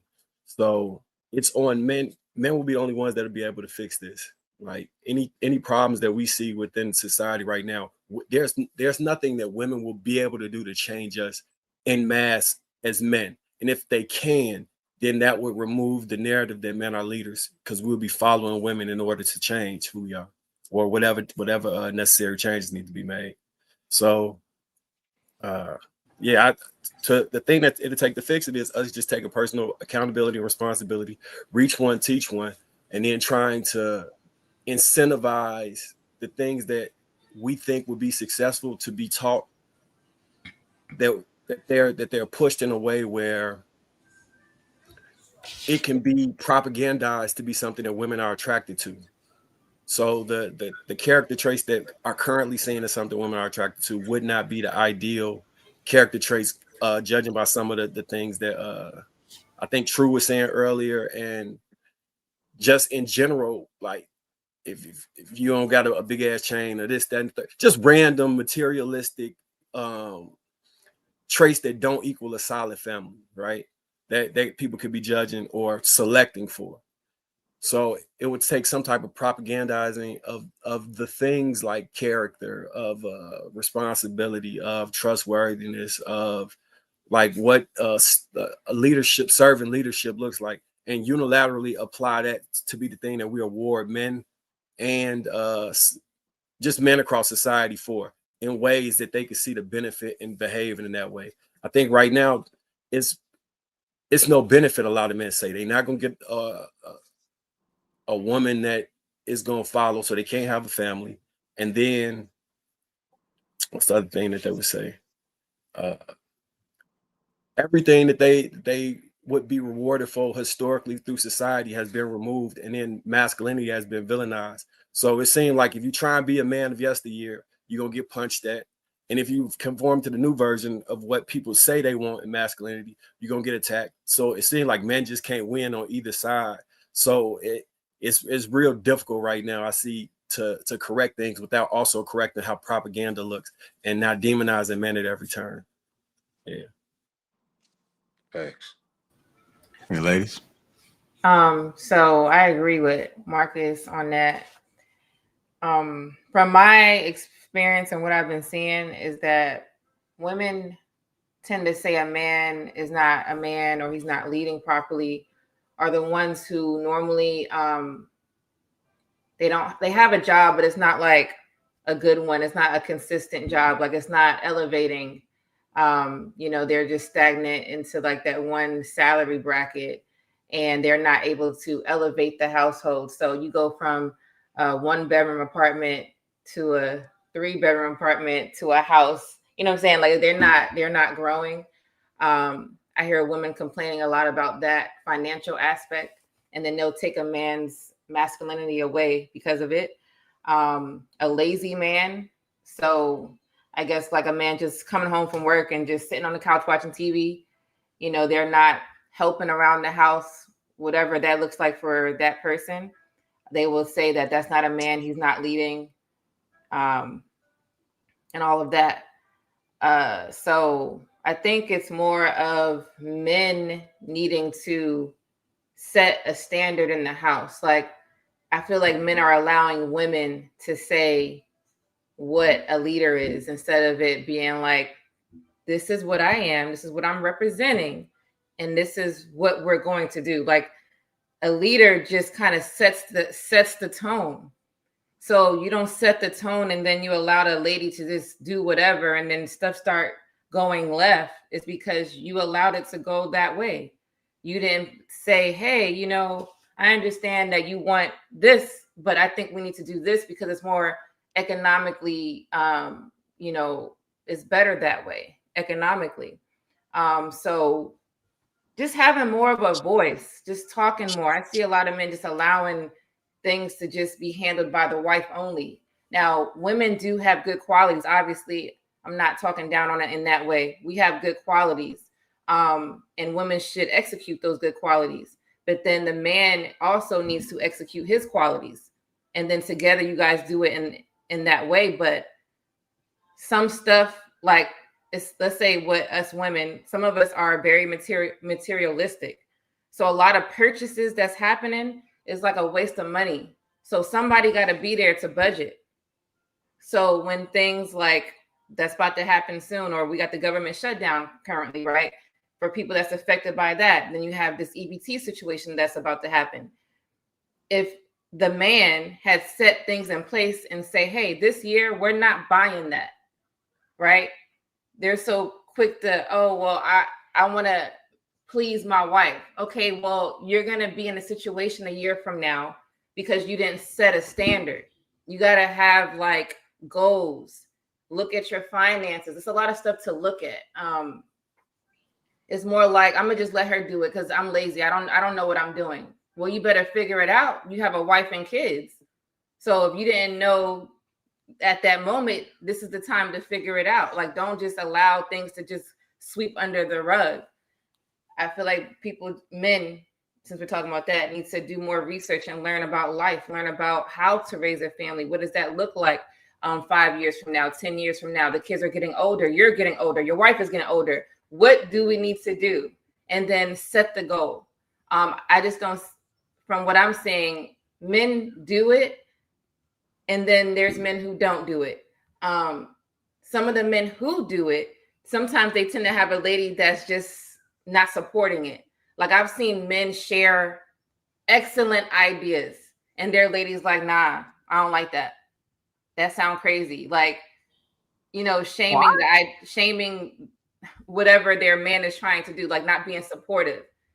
So it's a lot to it. I think it's both men and women, but men, since they're supposed to be the leaders, then lead it. Doesn't matter if you don't like it or not. If you feel that this is going to go in the right direction, then you need to go ahead and do it. Prove it. I don't know how you want to explain it to her, but proving it somehow, sometimes proving it takes time. But just go ahead and do it. And then see, I told you, this is, when the time comes and everything is, right, you say, hey, this is what I was trying to tell you the whole time. It's okay to kind of just wait for things to change. So that was kind of long, but that's my thoughts. All right. Anybody else? I know Ella want to get in there. Go ahead.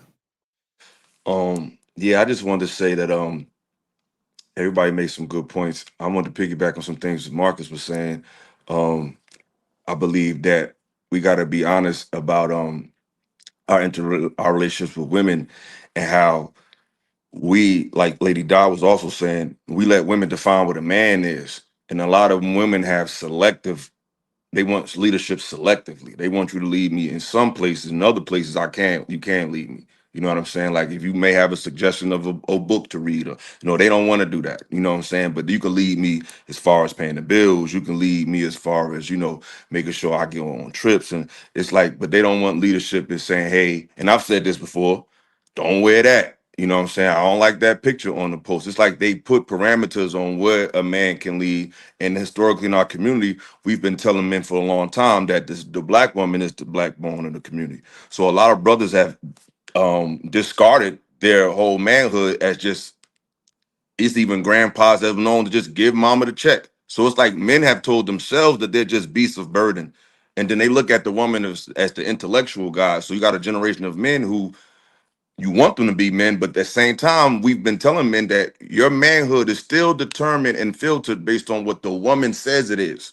And I think for men to be leaders today, they have to be willing to lose men or women at the expense of being a man. And a lot of men are afraid to lose our women's approval at the expense of saying I'm a man or not. And I think when men can get over a black woman saying you're mean and all of that shit, then we can get a lot further, because they feeling the same thing that make you laugh, make you cry, the same thing that attract a lot of black women, the same thing that's going to tell you to sit your little ass down. It's the same energy. It's just you don't like it when they come at you. Yeah, look, well, I guess Marcus, one of y'all men can answer this question, but it was something that Ella said in regards to women determining what men are or what have you. I guess in letting them lead. I guess my question is, when we first started off, we asked what a weak man is, right? Men of strength, and all of the guys did not come to like an agreement of what that looks like, what that is. So my question is that if we're talking about leadership, I think that there's confusion there, because that looks different to different men, right? So if y'all can't come together with what that is, then how do you think women would be able to respect or recognize what that is if you guys don't even like agree to know what that is or look like? That's a fair question. I could answer that. So I'll put it like this: as far as the leadership is concerned, right? There's more than one way to do the right thing, right? So even though we may have had some sorts of differences as far as what we thought that what a weak man was, or whatever that case may be. I'm confident that they would probably raise their children in a similar style, right? They probably would instill similar values. And I would say, I believe every man on this panel is probably going to raise solid children that are capable of being leaders, right? So it would almost be like, all right, so Christianity, Muslim, those are two completely fundamentally different beliefs, but if they are both righteous, I think that they can both end up with a similar result that's acceptable to the masses, if that makes sense to you. I did want to kind of talk on the topic a bit about the feminism. So with the feminism, right, and that being an issue as to why men stop leading, and then that being part of it, I think that yes, but not probably the way that people would say it would be. I think it would be because men should have never allowed the feminism movement in the first place, not to put their foot on the necks of the women, but because we should have saw that there was an issue and solve the problems like the problem solvers that we are capable of being, right? Because what happened is there's an overcorrection. And when you look at red pill spaces, that's another potential overcorrection, right? And I think that the main thing we are missing is the balance. And that's where I think the problem is. I know True wanted to say something. I wanted to answer Miss Taken's question. And then I'll expand as Trev did on the original the clip. I don't think what you observed from my depiction was men disagreeing. I think it was collective thought. And what tends to happen, kind of to what Trev's saying, I think we allowed women to enter into our spaces because men amongst men, we assess each other differently. Like men don't even have to run alongside men too long to recognize he's a solid dude, but that's not applicable in a relationship. And that's what sometimes I think women don't understand. We assess a man completely different than you guys assess a man. We respect, oh, that dude's solid. It's the same thing going on with the Aisha Curry and Stephen Curry situation. So many men are up in arms about it because in our logical mind, it's kind of like, well, this dude is doing everything that from a man's perspective, he's supposed to do. He's doing actually more, right? And then you'll have women that's saying, well, but we don't know if he's truly arriving in the relationship the way she wants. And so that to me is what sometimes creates the divide, that I don't think ever miss what men are supposed to be. But we also may have a different approach, I think, to Trev's point, how we may facilitate a family. One may raise them Christian, one may raise them Muslim, but we're still setting our family in a direction that we deem is worthy of best results. The problem comes in is that the relational viewpoint from a woman's perspective looks different. So masculinity is never something I think that they really know how to digest correctly, in my opinion, because masculinity is structure, masculinity is accountability. Masculinity makes most women feel uncomfortable from an emotional perspective. I think just like men have to be raised to be men, women have to be raised to recognize what it is to be covered, protected, so on and so forth. So I think that's what is occurring a lot of times. It's not that we as amongst men are lacking leadership in what it is to be men and what's weak and what's not. I just think that some of us have been socially conditioned to give too much credence to what the women value. And now we're trying to somehow, some way take society forward with that now being present, because the challenge that I know no women understand is that you guys don't have to deal with what we have to deal with from a relational standpoint. One, you don't initiate relationships. So we always started, we asked to be with you, but then now we're relinquishing authority. And it's a very confusing type of exchange. I think Illa said it earlier. We're kind of rejecting what once was our position because even Marcus said, we don't know which way to go. We come in strong, you're being controlling. You come in too soft, you're weak, you know? And so I think it's very precarious right now. So I think men need to continue to do what we're doing now. Speak to individually what we do that works, and then assess from a group perspective where we're trying to end up, and do what works, produce results. I believe the women will respect results because that seems to be something that's consistent across the board. All right, we got Boy and Bougie got to get in there, so either one of y'all can go first. Go ahead.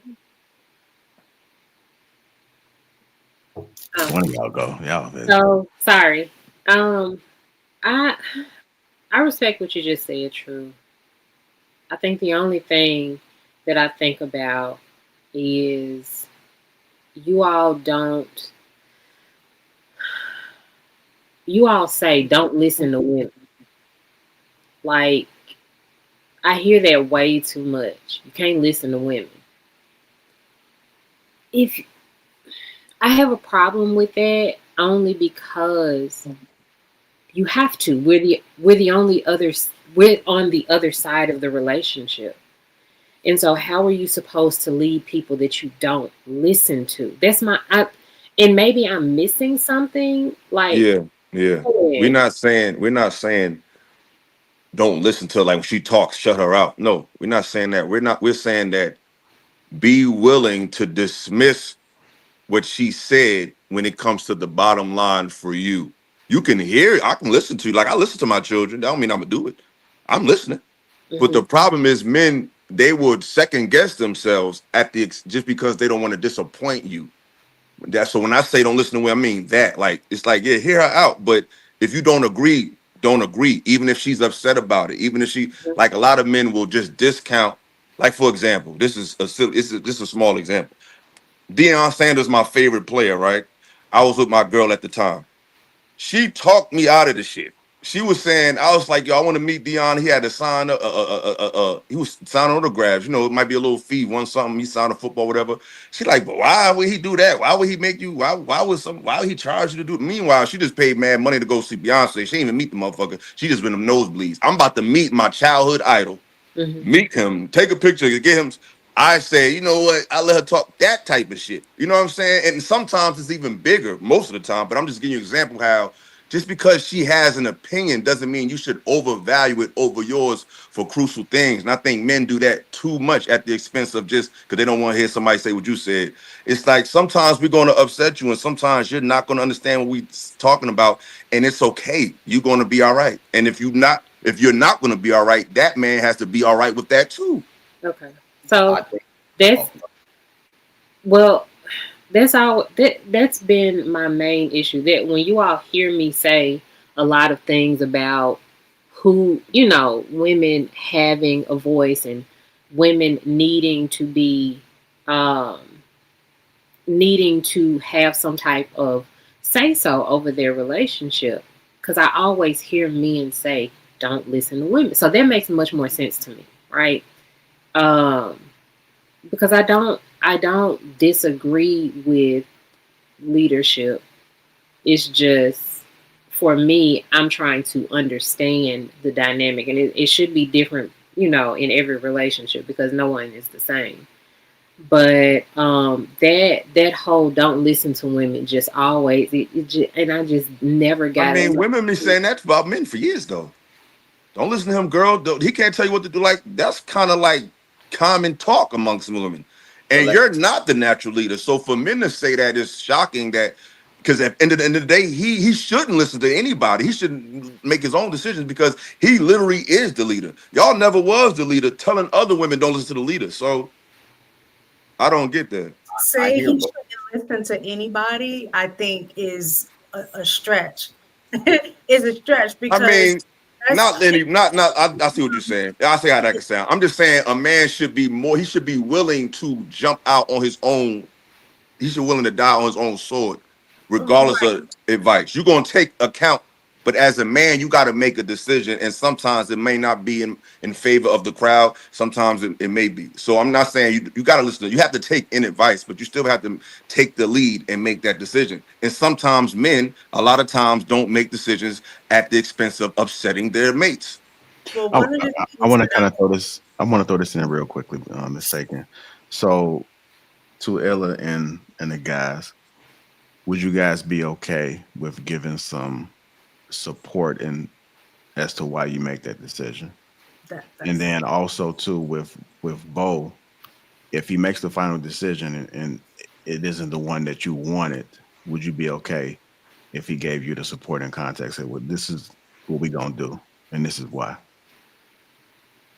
Yeah, because you're at least including me on, like, you're explaining things to me. And the only thing that I would ever need is context and information. I'm uncomfortable being in the dark. I'm comfortable having the information. So yeah. I think So, that's where I get a little bit, and I appreciate you bring that up, Bo, because that seems to be a common sentiment amongst women. I don't know any men that don't listen to their women. So maybe we need to be better at articulating what we're referring to. There's always going to be something as the man in a relationship that we're going to have to deal with. Sometimes I don't believe men think that it's necessary to divulge so much information, mainly because and you guys can correct me if I'm wrong, it seems that certain things that we may be concerned with, that we have our woman be concerned with, creates an imbalance in our relationship.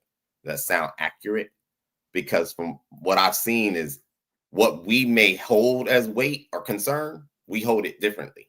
When we involve you in it, it seems to sometimes create maybe stresses that you don't need or we don't need.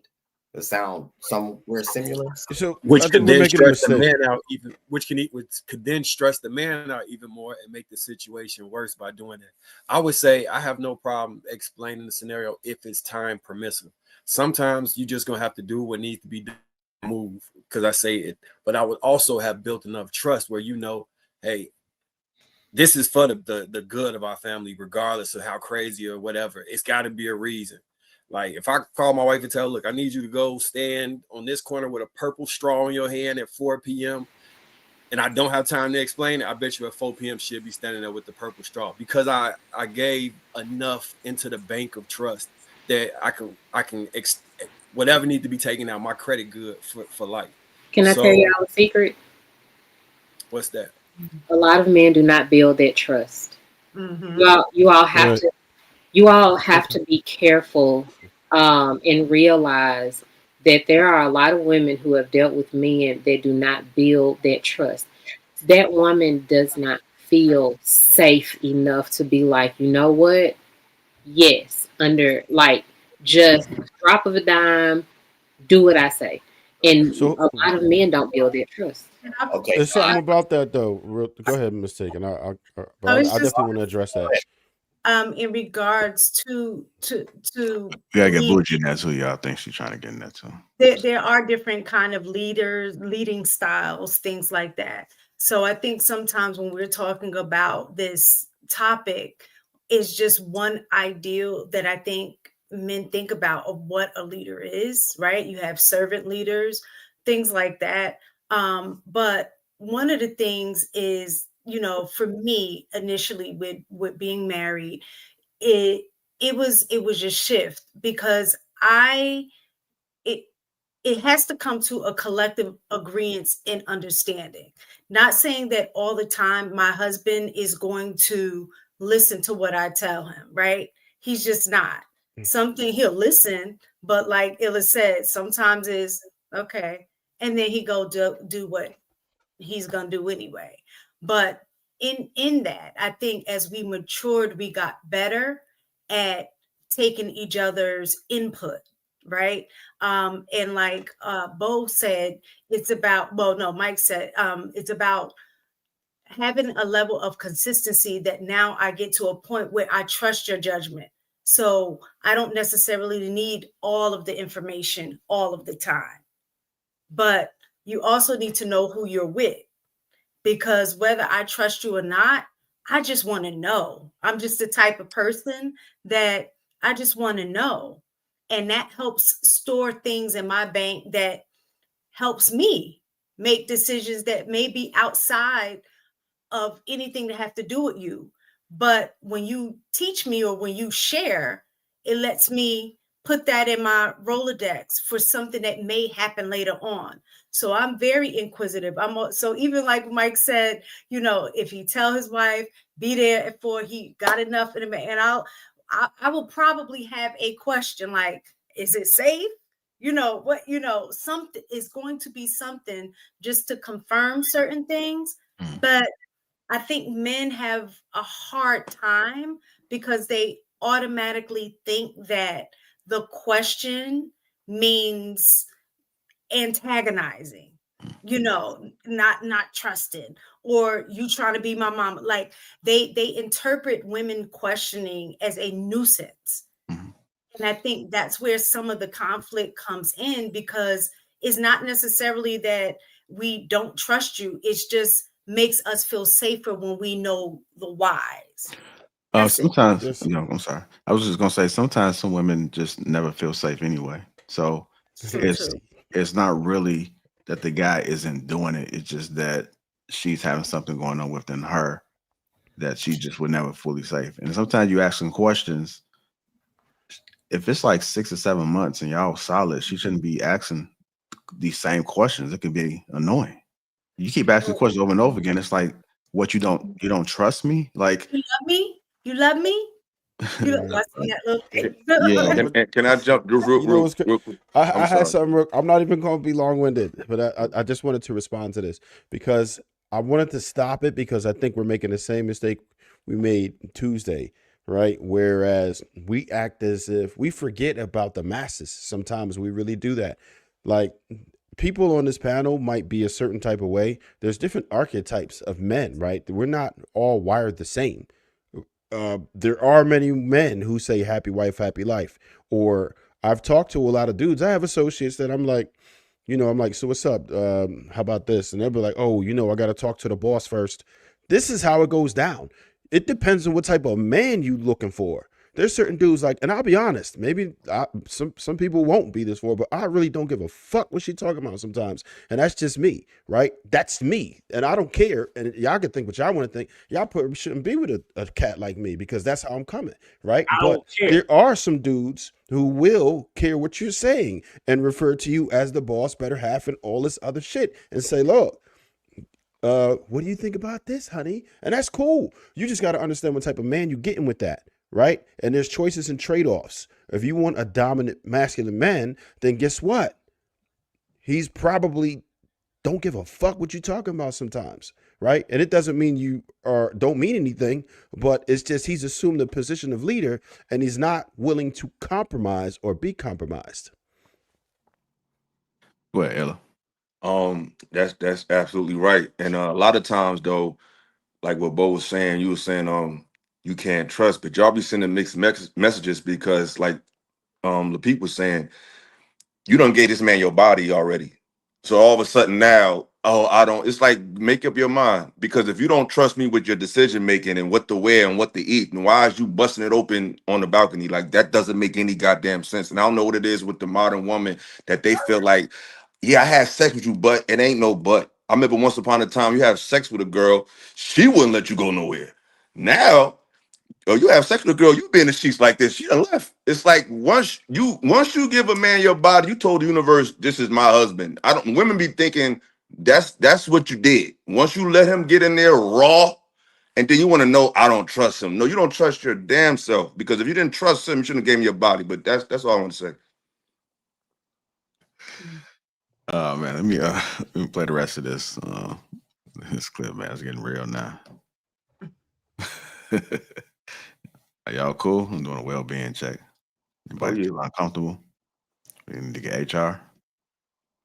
Okay, Shan, you good? Okay, what you reading? Scrolling.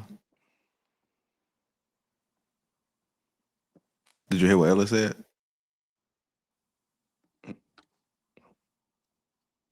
Did you hear what Ella said? What are you talking about? I said, did you hear what Ella said? No, I didn't. Close enough. So, baby, I've been up since 5 o'clock teaching kids. We all been up. I've been up since 5 too, sweetheart. I don't care. Good night, y'all. I really don't care.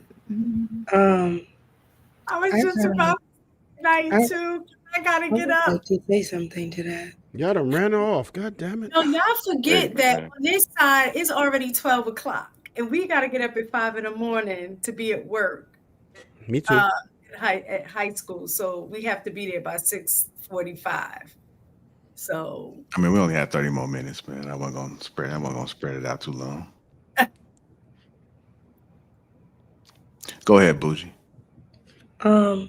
Earlier you made a really, really good statement that I liked a lot, which was we're judging people based off of who they are after the trauma, but we have to like remember something about like remembering who they were, like, and where you came from before the trauma, and then you equated it to it's like judging a child after the assault, right?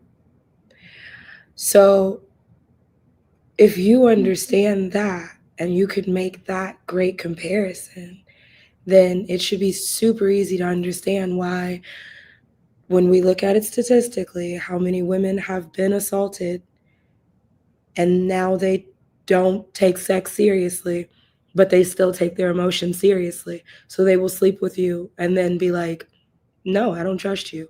I don't really know anything about you, because that is what it is for most women in most cases. I mean, I see what you're saying, but that by you saying that, you're saying that most women have been abused. I think a lot of women have, but I don't think most. I don't think that's every woman's experience. Some women can No, grow up not with great. every. No, some people grow up with great parents, and most of the most promiscuous women is not always the ones who didn't have the right parents. Sometimes it's always them What does breaches parents kids. have to do with? No, I'm just what I'm because we're talking about. You brought up trauma, right? You Yeah, an example you brought up was she was the girl was abused. What I'm saying is, I was giving an example of how you can grow up in an ideal scenario where you're not abused. You might have two good parents that you wasn't exposed to no abuse, and still carry yourself a certain way with your body. So even though I believe that's true what you said, but it's not always the case why women give their body up. Some women are just promiscuous, and some women are just like that. It's not just because they've been abused. Some of them just don't value their body, like some men don't value their body. Like it's not always an abuse thing. Like it's just bad decision making. I'm not gonna say that it's not bad decision making and that people um, just have a habit of not caring sometimes.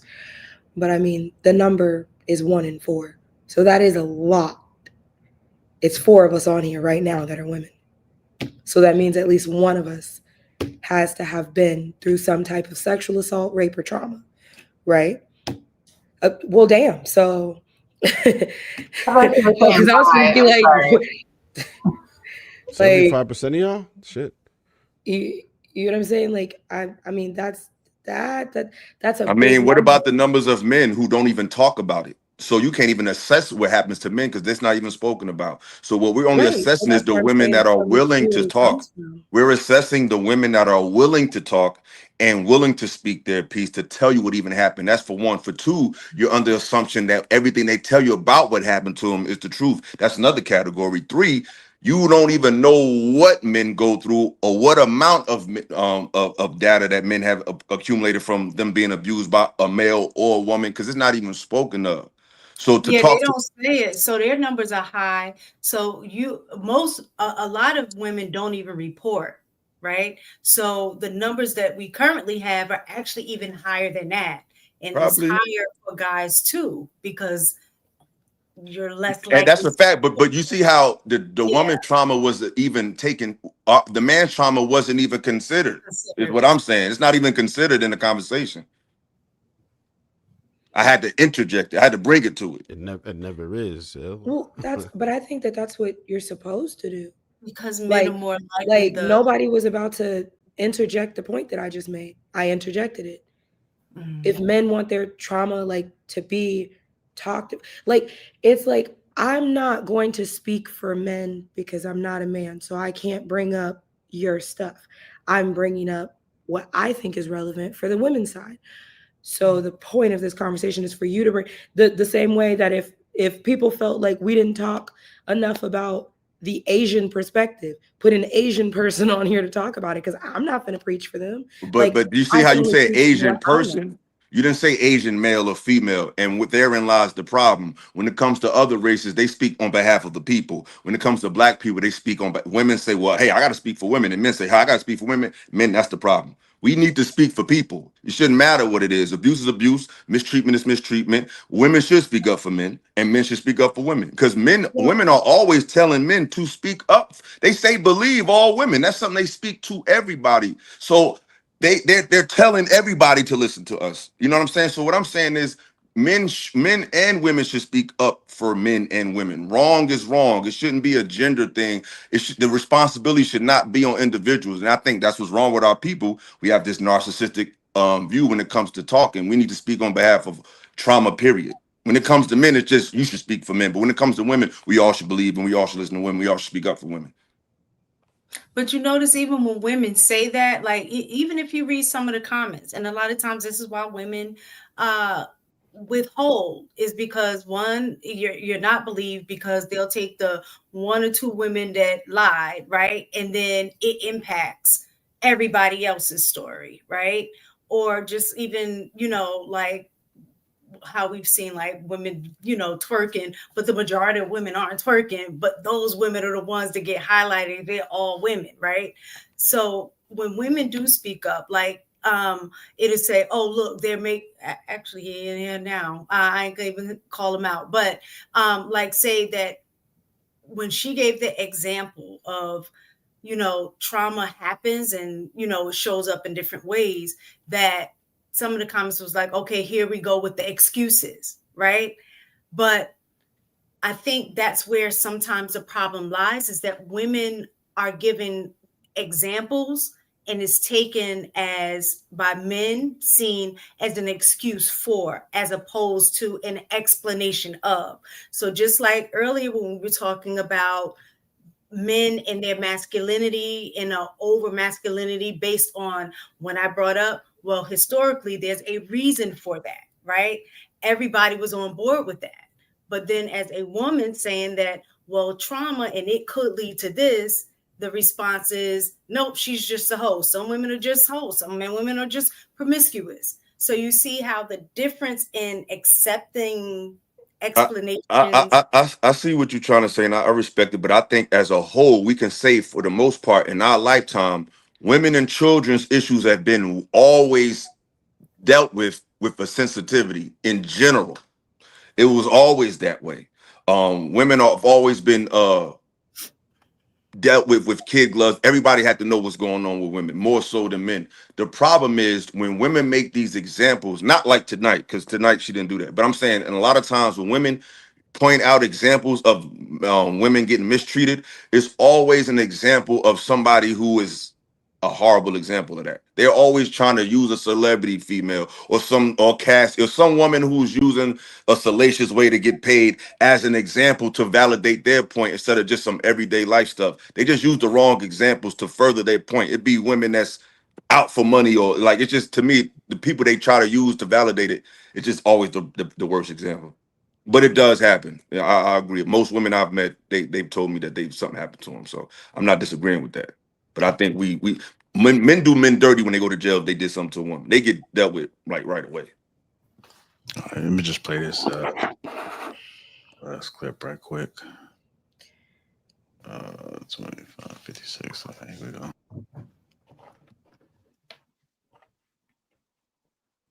And so even the start of feminism,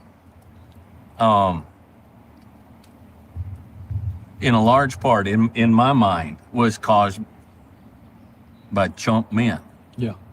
And so women stepped in to fill a role that the men were not filling. In a lot of cases, I realize we're painting with a broad brush, sure, and it's just a big cycle. Yep. And then what you get is you get that pendulum. Yes. Okay. You get men who back in the day, and when I say back in the day, I'm talking back in 1800s, 1700s, were tyrants. Yeah. Okay. They were just tyrants. Women had enough.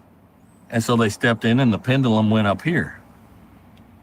All right. So you've got this garbage that we have today.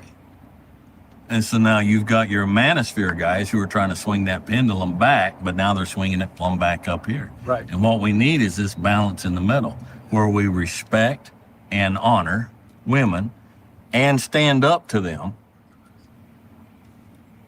All right. But we be men. We don't place everything of the blame in the feet of women. Right. But we don't abdicate our position either. Right. And so there's that balance, and everybody in their place and in their life, they have to find that balance for themselves. Yeah. Okay. You can't, everybody doesn't color the same coloring book. That's right. All right. Yeah. And there is a complete gross abuse today by women of what women started, the original feminist movement, okay? But then there is a gross abuse by men in response to the abuse of the women. Yeah. And so everybody's just abusing everybody. Yeah. I mean, if you look at it, if you get online and you look at the feminist and you look at the manosphere and you look at this, and everybody's just abusing everybody. Yeah. If a man can, number one, become secure in himself, not arrogant, calmly, quietly, gently secure, Yes. and reach out and start helping a young man here and helping a young man, I don't think we can put all this in balance again. It's not going to happen. Right. Okay, but I'm not out here. I'm just right here. Right. Here's my sphere, and I think I can help put this back in balance. Yes. And if I help put my little sphere back in balance, and you help put your little sphere back in balance, and on around, it grows. Yeah. Okay, it grows. But it's only going to be when men find the balance. You've got to find the grace to deal with women who've been led astray, women who've been done wrong by other men. And you have to combine that with a strength to stand up and say, look, I understand, but you're not treating me like that. Yeah.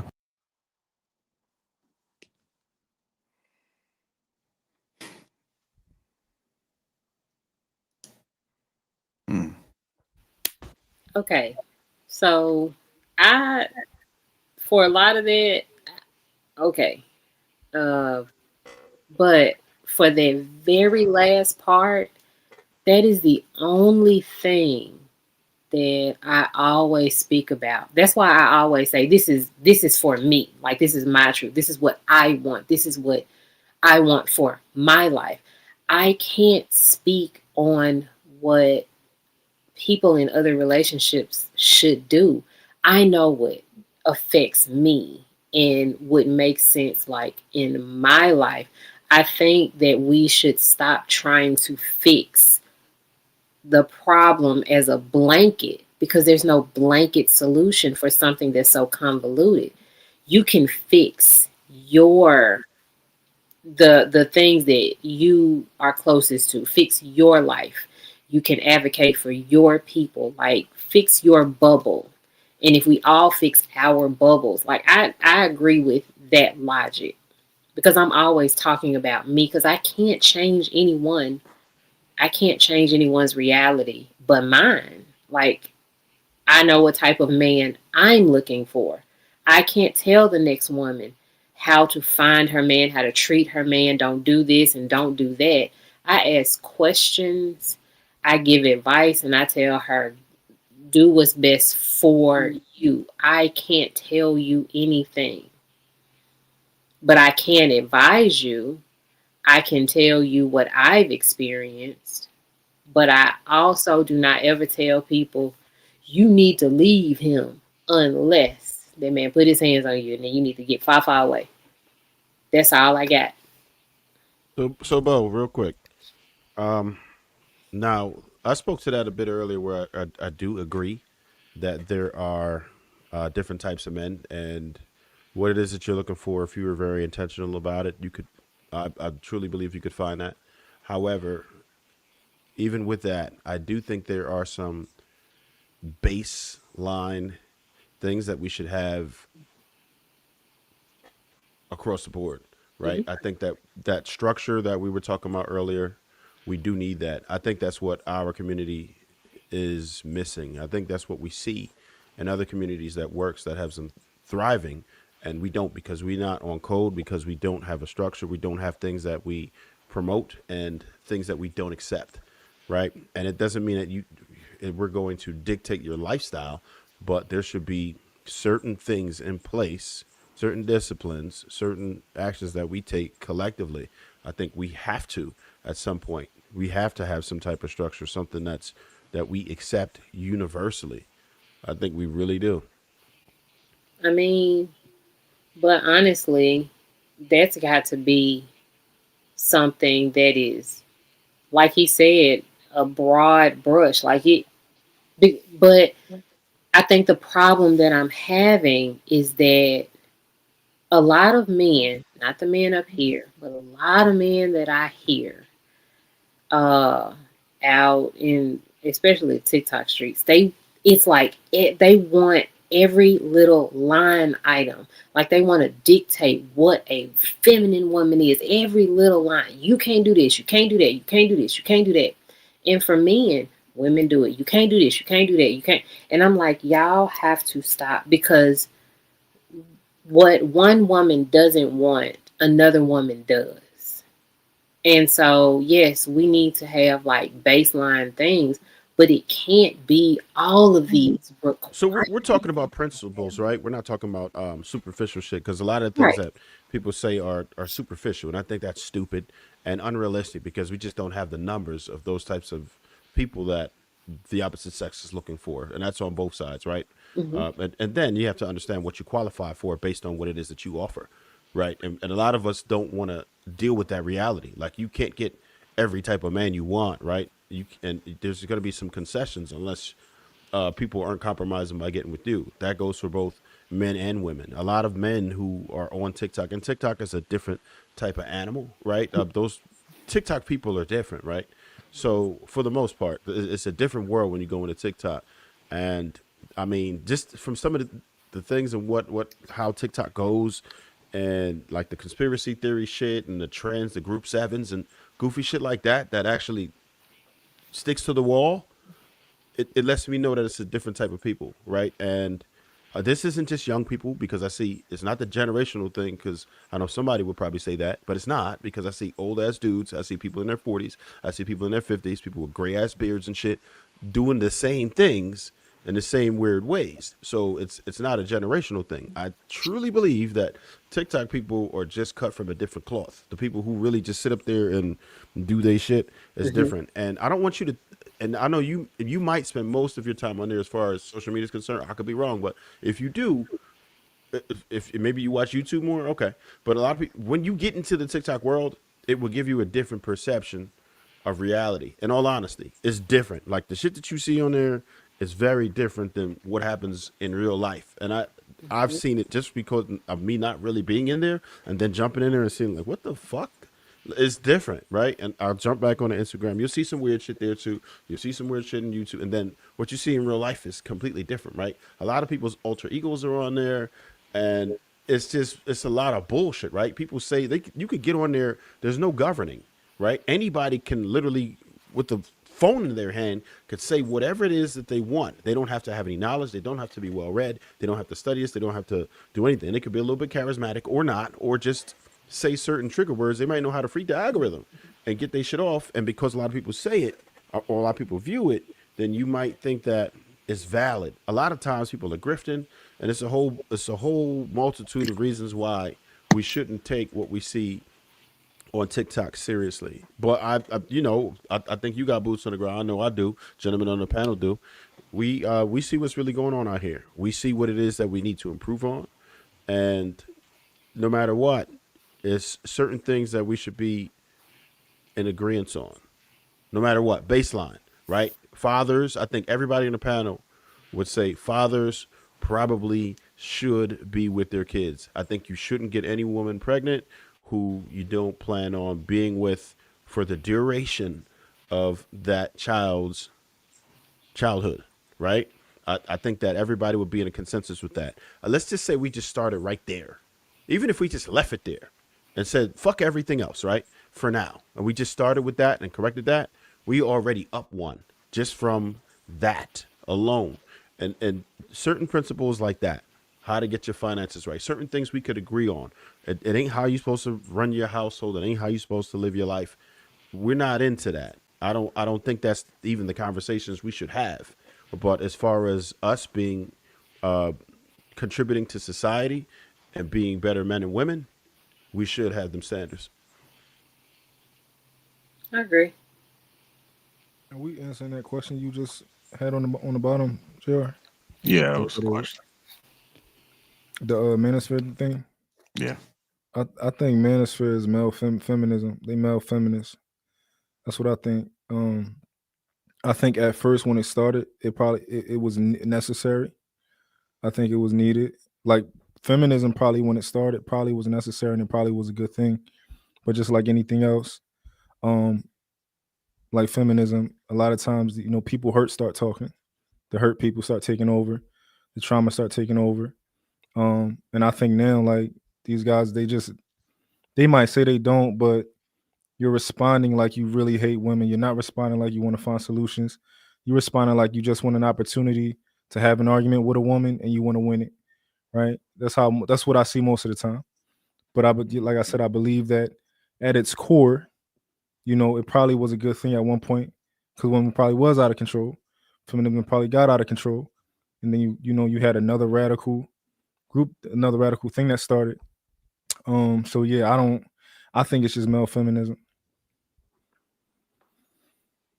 That's a good point. I agree with homie. I think the red pill movement, to me, in my mind, I always associated red pill with just knowledge of self and seeing through the lies of life. Period.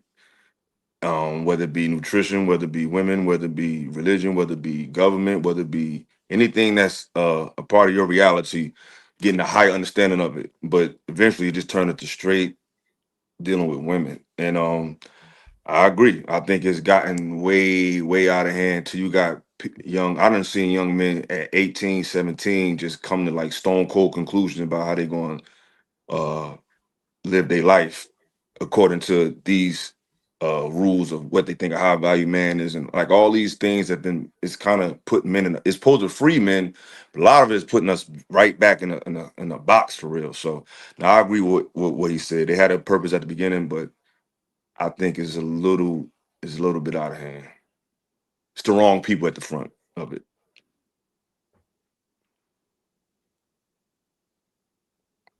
You want to respond, Marcus?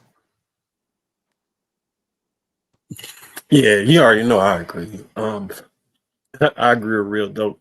Before we even start talking, people in the chat like, oh yeah, they simping now. Ooh. It's a thing, bro, that some people view men and women as adversaries right out the gate. We made no comment, but if you thought it was going to be a balanced take where it wasn't these women are bad and won't follow nobody and that we just automatically lying or simping or pandering or doing something like that, that's an issue when men can't operate in a way where they can figure out how they could deal with women. Like straight men want to deal with women. Other straight men want to deal with women. And if you find ways to fight with women or to convince other men how not to deal with women, bro, it's something weird about that to me.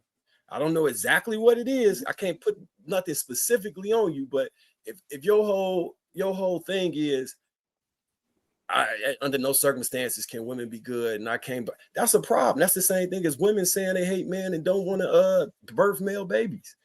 And if you can't see that you're doing that, that's even worse. Because you down a whole rabbit hole going crazy, swinging in the air, and you don't think it's a problem. You're not going to recover from that. Like, I'll admit, I have a biased perspective because my interactions with women have not been negative enough for me to even have any of that sentiment. But even still, you attract the attitude that you exude. So if you putting this type of energy out and you steady meeting with disrespectful, mean women who have attitude problems with you all the time, there may be more to that than just the woman is disrespectful and got an attitude problem, especially if not everyone is having the exact same experience. I don't know, man. Not Mark, you right. You're right. Yeah, all I know is life is better when you have somebody that you could be with and have love and a family and all of that.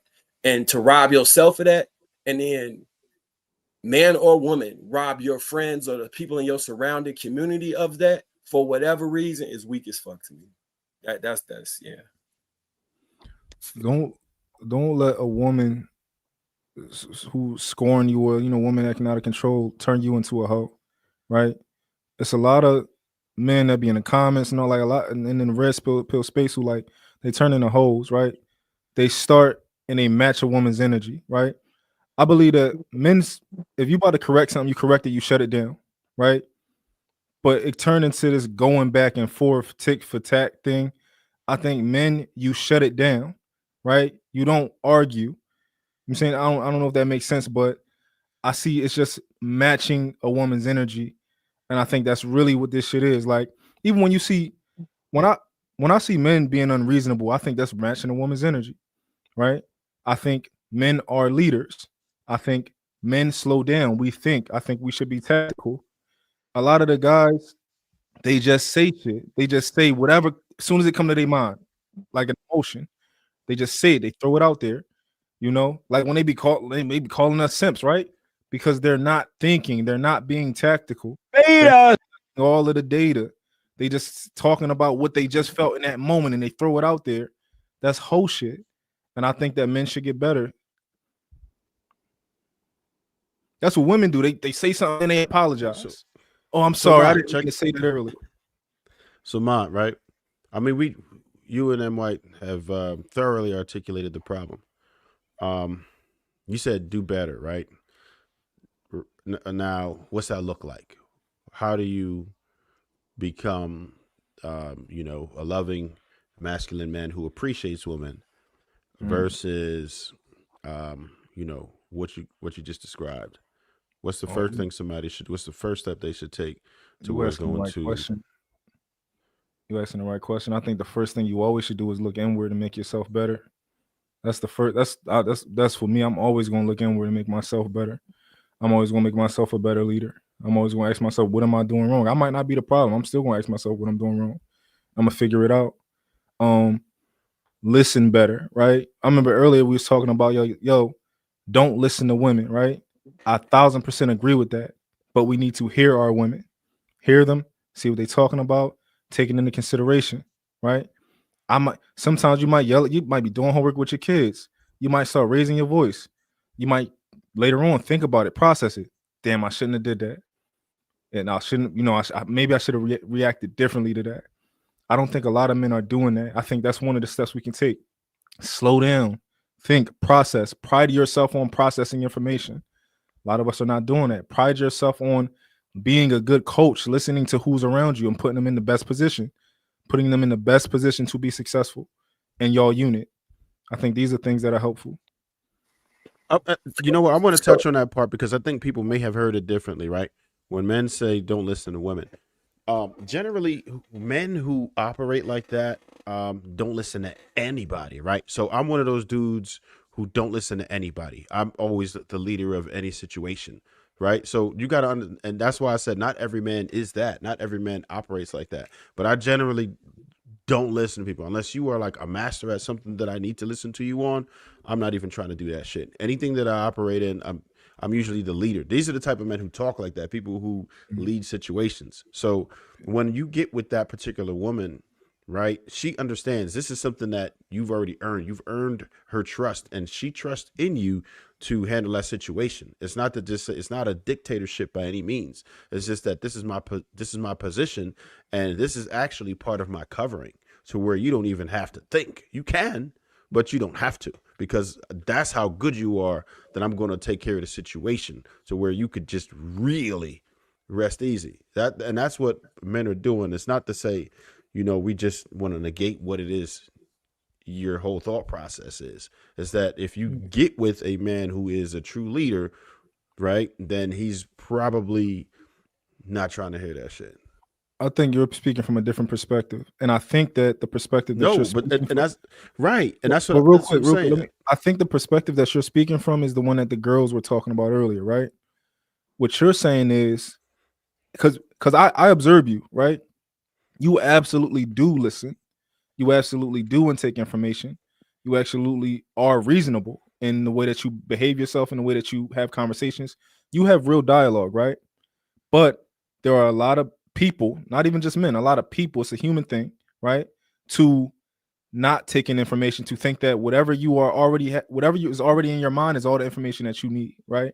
For example, I might say something that's so different from what you're used to hearing, and the nigga's gonna reject it immediately, right? They're not gonna think like, oh, maybe it's something to do that. Let's let them talk. They're not gonna do that. They're just gonna be like, that's some bullshit. It's some bullshit, right? But I'll have a conversation with anybody because I'm genuinely interested in the other perspective. I'm always genuinely, a lot of people are not like that. A lot of people don't believe that you should have a conversation even if you don't agree with the person. They don't believe that. But I think that you should. I think that's what leaders do. Leaders go to the table with people that they may not like. You go to that table, you sit down, you discuss, you talk, you do business. It is what it, a lot of guys not on that.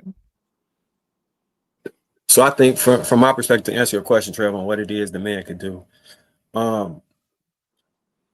really you're gonna have to find yourself in community with people who actually appreciate you. So if your mothers and sisters and cousins don't treat you with respect as a man, you're gonna have to remove yourself or pull back from them, because you should be getting respected just in general for what it is that you provide for your family.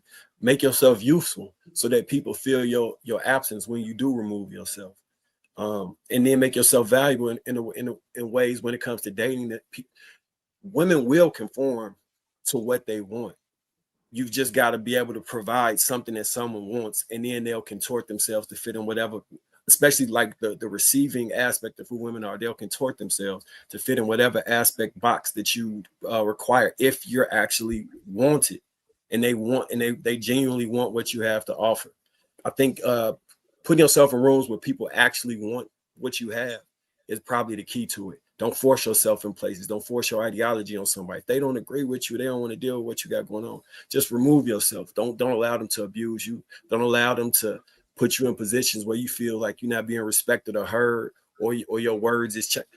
Just put yourself in a good position to win, and try and filter through life like that, as far as your interpersonal relationship that you have control over setting up. Not at work, but anything that's optional that you can choose to do. Be around people that value you. Be around people that can appreciate what you have going on, so you can foster some type of feeling of community that's reciprocal.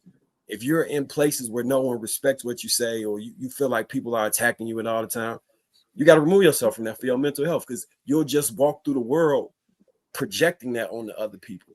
I heard somebody say, every time I see a black woman at a cash register, or I run into a black woman at a customer service job, she just got an attitude, and she always angry, mean, nasty, and rude. I'm like, what?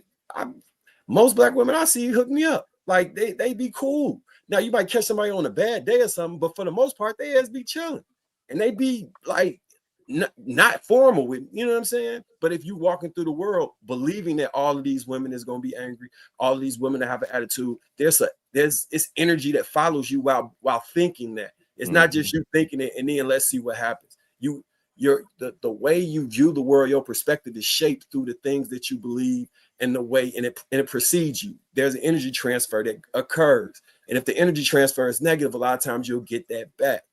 And even I've done it, where I'll be in a good mood, I see somebody in a clearly bad mood, you speak to them, and then they don't say anything, and now your mood might momentarily shift. Man, fuck you. You can't walk through life with that energy and expect positive results. So yeah, you're gonna have to just work on yourself and put yourself in positions where you're respected, and remove yourself from the ones you're not. I appreciate both your answers, because I think somebody probably needed to hear that, right? 1,000%. Absolutely. Well, if I could just say really quickly, I actually learned something new today. And I really appreciate you guys with the whole don't listen to women situation. Like, I really appreciate y'all explaining that, because it's been a point of contention for me for a very, very long time. I can't be with a man that doesn't listen to me like that. That gets on my nerves.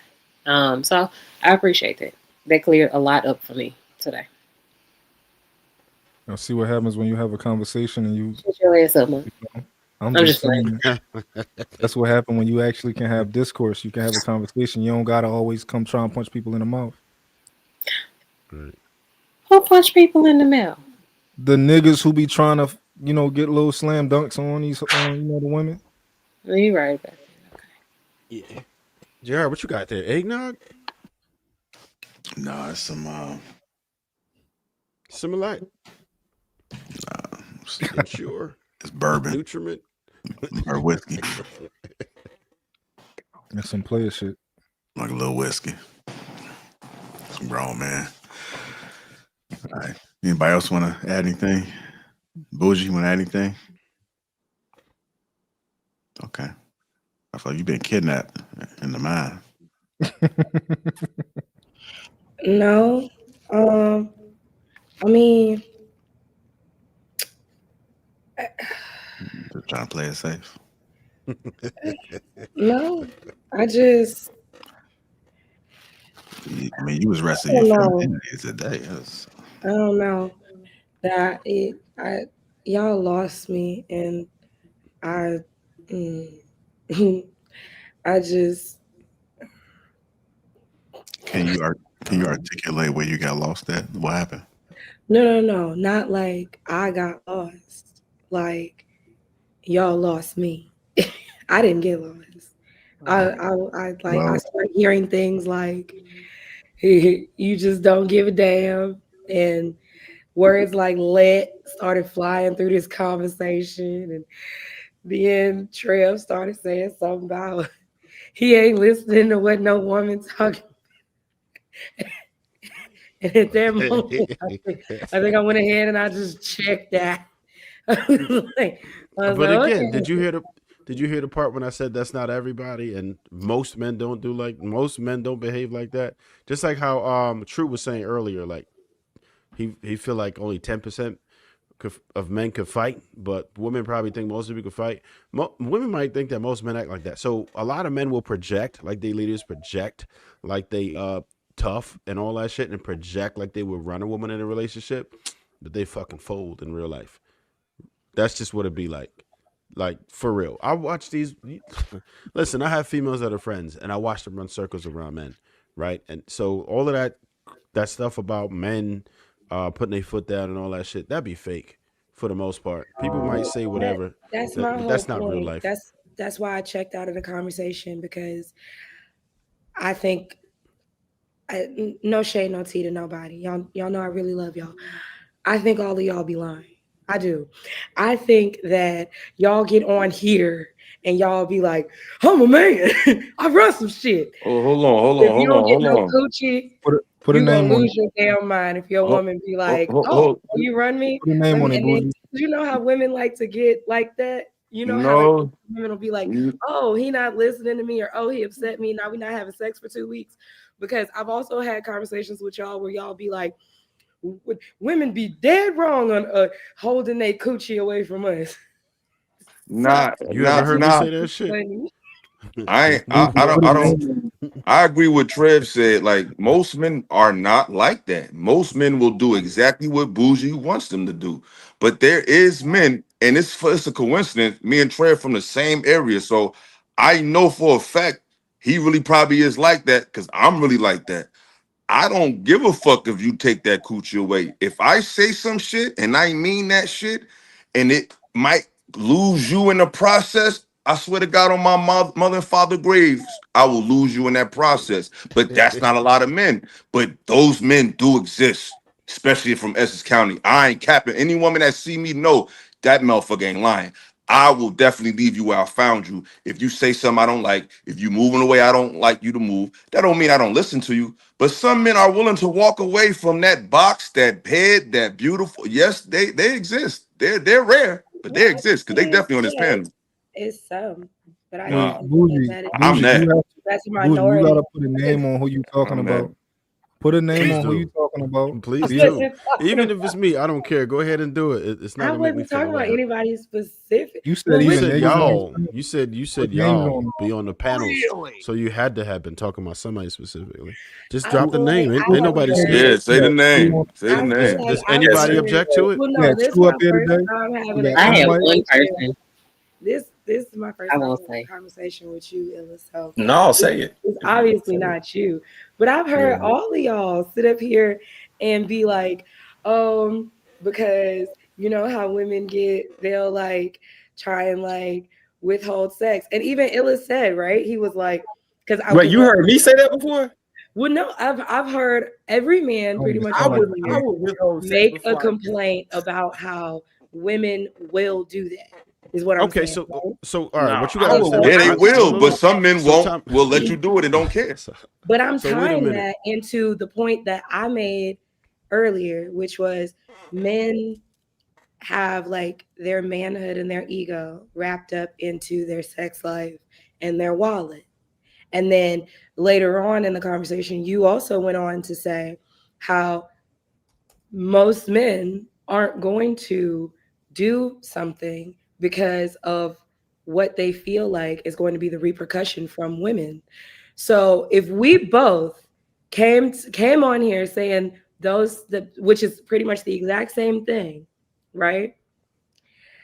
I have a really hard time believing that men are just out here okay with not getting their dick wet. Excuse me for saying it, but that But is what that's it why So the name of the Bougie. show is Why Men Are What? Weak. So what you just described was the weak man. He's the majority. And that's why we're speaking against that. Because the weak man will do anything for that coochie. Hence the title of the show. What do So we need to do better? right. Bougie, I And know what you talk. I know what you're but I talking about, also Bougie. think that But that's a I little want to. weird to me because it. Okay, can I ask a question? I Yeah. guess this is the part where I get lost. I get lost because you're gonna tell another man that he's weak for listening to his woman and getting some ass. Who else is gonna give it to him? Another woman. Like the Right. fuck? And if most of us feel like I want this man to do this, but the only people that are saying that the man shouldn't do it is other men, who's going to give that man We're smack? not saying, we're saying you could do what you want to do, but That's we're all I'm saying trying to get no, understanding. we're not saying that. We're saying if your woman is withholding sex because of a principle you're standing over, that's some sex you need to lose. We're not saying just to disagree with your woman just to say you're a man. That's stupid. We're saying that when you're speaking of something from a position of principle, something you believe, something that you stand for, that your woman may not agree with, whether it be dress wear, whether it be language, whether it be diet, anything that he thinks is pertinent to the development of that relationship. If she's trying to withhold vagina because of something like that, fuck that vagina. We're not saying don't listen to men, don't get no sex. No, we're saying that do you have pride as a man? What are you willing to do for that sex? Any fucking thing? Are you willing to say anything to get that coochie from her? That's some coochie that you could fucking keep. That's what we're saying. So Bougie, But I just then wanted to it explain comes something in. to you Go about it ahead. though, just so you have a better understanding of where I'm coming from specifically. Why this messaging might be a little confusing sometimes, and I get it. So a long time ago, right? I brought up the conversation of well, shit, and I kind of hammered down on it. I said a lot of times we speak from our perspective, but I don't think that the average person would even come up on a panel and speak in front of a bunch of people, right? That's just, and what I wanted people to realize is that we're not an accurate representation of the masses, and that's a fact, just based on people who appear on here. So a lot of times it would be stupid for us to just speak on the behalf of ourselves because most of us on the panel typically don't have those type of issues, particularly with women. I know like as an adult, I have not had many issues with women at all, right? So, and I think that the gentleman on the panel can share the same sentiment, right? So, but when we speak on behalf of the men. So some men will never appear in here, may not be able to articulate themselves, or just quite frankly won't be afforded the opportunity. So we have to speak to them vicariously. That's just what it is. So a lot of times you might see me through the soul of somebody else who can't get an opportunity to speak on here, right? So I address the gripes of men for the masses because it's not about us. Fuck us on the panel, for real, for real. It's not about us. I don't do this for us. I don't technically have a dog in a fight outside of my children, which I've already groomed to be prepared for this fucked up world out here, right? So when I speak in generalities for other people. So you might see me say some wild shit, but it's not my experience. I generally don't have bad experiences with women. I don't have people that are mean to me. I get compliments all the time. I run into people, they smile. So that's not my experience. But does that mean that I don't recognize what other people are actually going through? I see it. I witness it. I talk to people who deal with these type of things, and I try to get them to that better place as much as I can. And fortunately, JR have us on a platform where we could kind of bring other people to that, at least as close of an experience to the men on the panel have, right? Whatever that looks like. Does that help or no? I mean, yeah, because like I say all the time, a lot of things that I'm talking about from the perspective of like either like it's pertaining to my age group or it's pertaining to like what I hear women in general saying. So I get that part of it, but that's what I'm saying. It's like to have the discussion and make it seem like the majority of men are out here like, I'm standing on business. They're not. And that's the problem. They're not. That's the problem. That's all I was saying.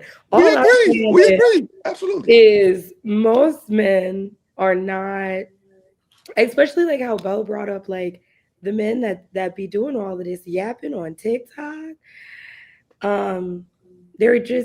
They're not like that for real. That like, goes for the women too. The women that be talking like shit on TikTok and be acting like they need a high value man is getting their ass popped by a dude who just came fucking home.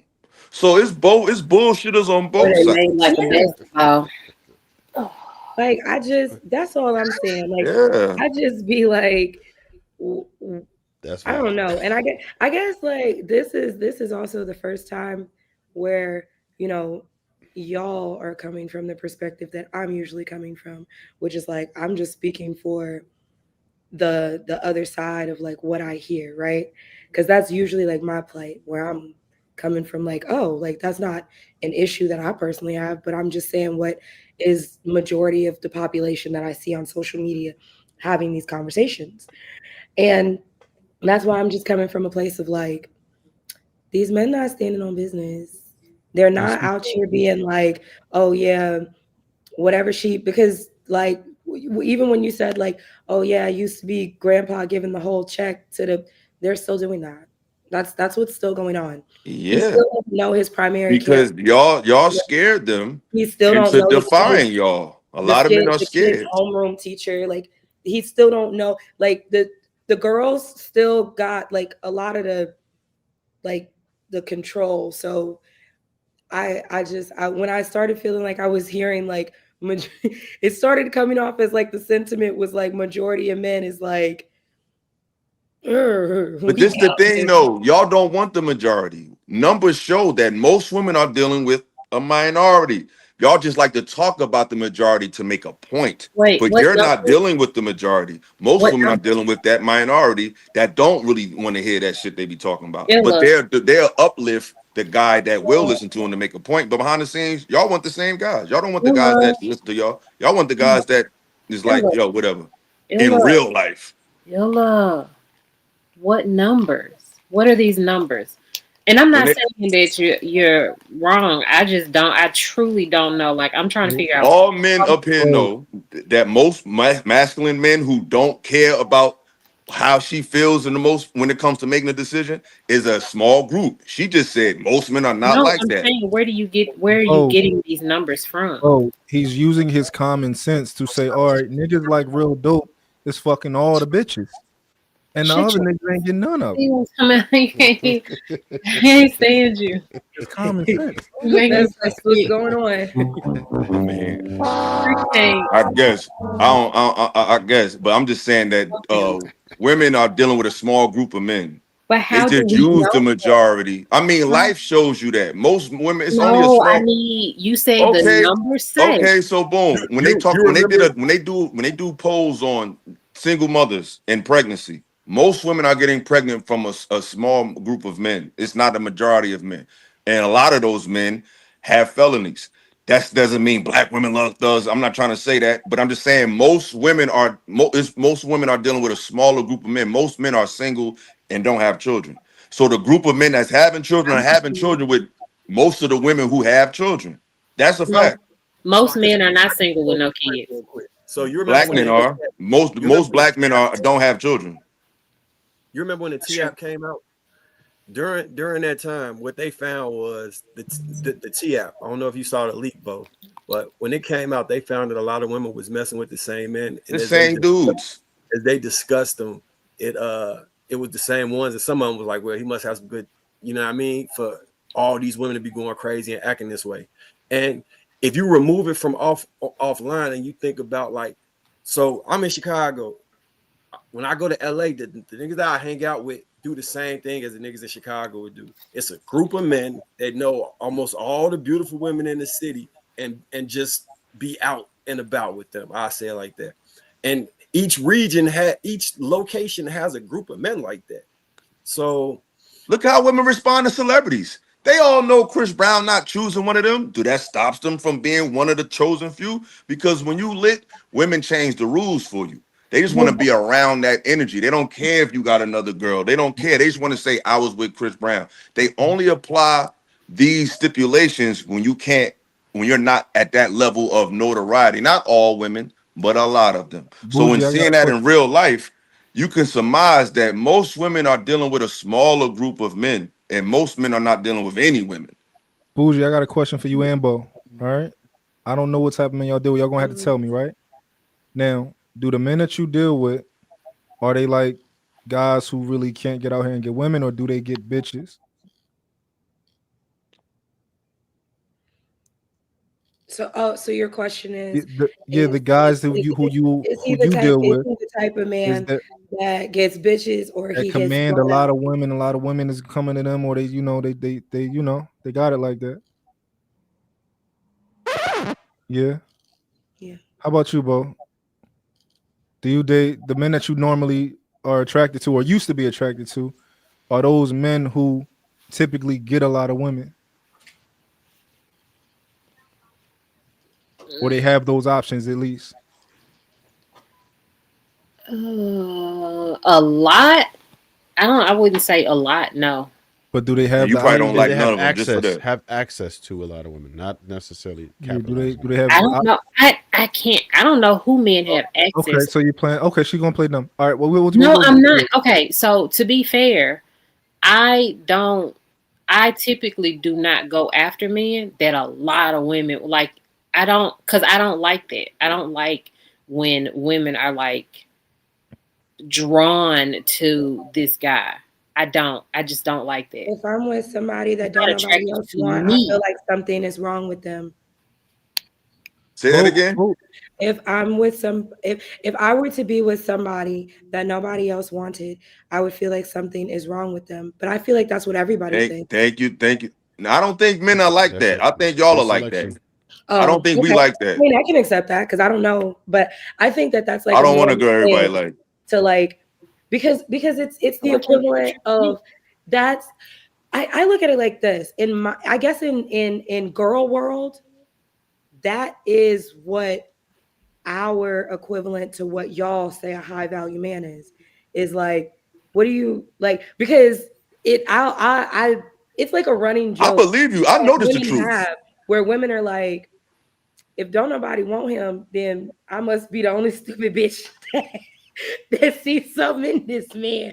Why you don't like him? Like, what you mean? And what that do you doesn't. see that, like, why? What do you see wrong with him that I don't see wrong with? You know what I'm saying? Yeah, I don't be having them thoughts. No, Bo, don't tell us about who you are now. Tell us about at least who you used, like the I've person always you been were. like that. That has never been attractive to me. I've never understood that thought process.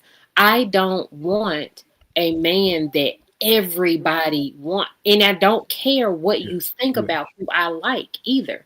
I don't care that another woman is like, I wouldn't date him. Good, because Bro, do you like tall men? never, huh? Do you like tall men? I guess so. Because I'm a tall girl, so you have to at least be my height. So do you prefer tall men? Is that normally who you do? Do your men normally end up taller than you? I usually end up with same height men, just because they're average. Like it's more of them. Okay. Do you normally like men who you think are attractive or handsome? Yeah. Okay. I mean, is it safe to say that a man that's your height and is handsome, probably a lot of women would be attracted? And are they not bums typically? But Are they stable? being attractive is subjective. It's what is attractive to me may not be attractive to other women. It's really not subjective. I think It we all. is, because I think Jalen Hurts is ugly. So Yeah. But you can acknowledge. I can acknowledge like, oh, I think this girl's attractive, but I don't think most guys would think she's attractive. You can acknowledge like, oh, this is a guy that some I like, people but would, most yeah. girls probably wouldn't. So you understand like, yo, most women will probably find this guy attractive, but I just find this guy attractive. So you understand the differences, right? You can accept that. I can accept that. What I am saying is, I don't care if another woman wants because a lot of women are like, a lot of women do want other women to want, or they want a man that other women want. I usually stay away from that man. Like if I see a lot of women going after a man, I'm not going after him. I'm not competing. Two quick questions, Bo. Well, Two quick but I also questions, want Bo. to And clarify they're really, really something, quick. because It's going to take like 2 seconds to answer it. All I want to know is, would you consider yourself an anomaly, and do you think your peers typically do choose men that are more so attractive? I think I am an anomaly. Yeah, I do. Because I don't think that a lot of women think like me. That's why I'm saying I can't identify with Right. it. And I'm not that's saying it. that most women don't. No, I get it. I get it. So you don't even got to pull teeth no more, bro, because she's not because I see where you're going with it, but in all honesty, she's not just like how I said we're not a typical representation. I don't think Bo is a typical representation of how women operate. I think most women do operate under the guise of, okay, yeah, I want somebody who wants somebody. It's called pre-selection. That's been a thing for a very long time. So I think that most women do operate under that. But I was just trying to see if she's and I can reasonable. accept it. I was just trying to see if she's reasonable. Like, yeah, you can ask me like, yo, do you like girls with a lot of other guys like? And I can say no, right? But I can acknowledge, like, I can look at a girl and tell, oh, a lot of guys is gonna like her, even if she not my type. I can acknowledge, like, yo, I know a lot of niggas in her DM. I think it's very easy to identify as a man. I think as a woman, it's probably very easy to identify, like, oh, that man, I don't even want him because I know a lot too many bitches want him. Well, Like, see, I want to clarify that I feel like my personal opinion is being wanted, but also being unaccessible makes you top tier. Like, I think the problem is everybody feels like they don't want a person that is heavily sought after and heavily desired, because that means like hoe behavior. But my perspective would be like, you're heavily desired. I want to be with a person that's heavily desired, because now that we're together, it's like, yeah, I'm with you, and all of them are not. So like, you're my trophy. I'm your trophy. Like, it's you won the prize. Like, if that was the most sought after person ever, and now that person wants you, and you are with that person, and that person's not like cheating, not doing, you know what I'm saying? That's like, why wouldn't you want that? Yeah, I think most women feel that way. Bo would have to explain. She said, why wouldn't you want that? Because I'm not into competing. I'm not about to compete. Like, you're not going to be like, well, this woman over here, I'm not competing. Like, if all of those other women are after you and you are entertaining those other women, entertain those women. I'm good. I'm cool. But that goes against what I just said, which is you're heavily desired, but you're unaccessible. No, I agree with that, right? Like, I agree with unaccessible. I do not want a man that a lot of women want, because that is a big that's a huge headache for him too. Like, could you imagine a guy that all of the women, I'm sure men get tired of women making these advances, because let me tell you something. These women are crazy. They do the craziest things to get a man's attention. And I'm sure that's annoying to that man. I personally don't want to deal with it's unappealing to me. It turns me completely off. Have you ever Like, experienced that with a guy that you was? Have you ever experienced that with a guy you was with?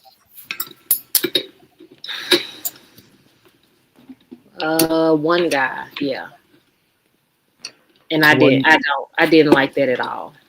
Why you think women was so attracted, wanted him so bad? He was extremely attractive. He was very attractive. He had a whole lot of money. He just did well for himself. So yeah, I did that. That was the experience that taught me I don't want to deal with it.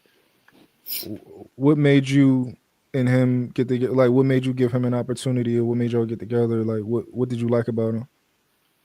He was attractive. And Okay. I was 20 something.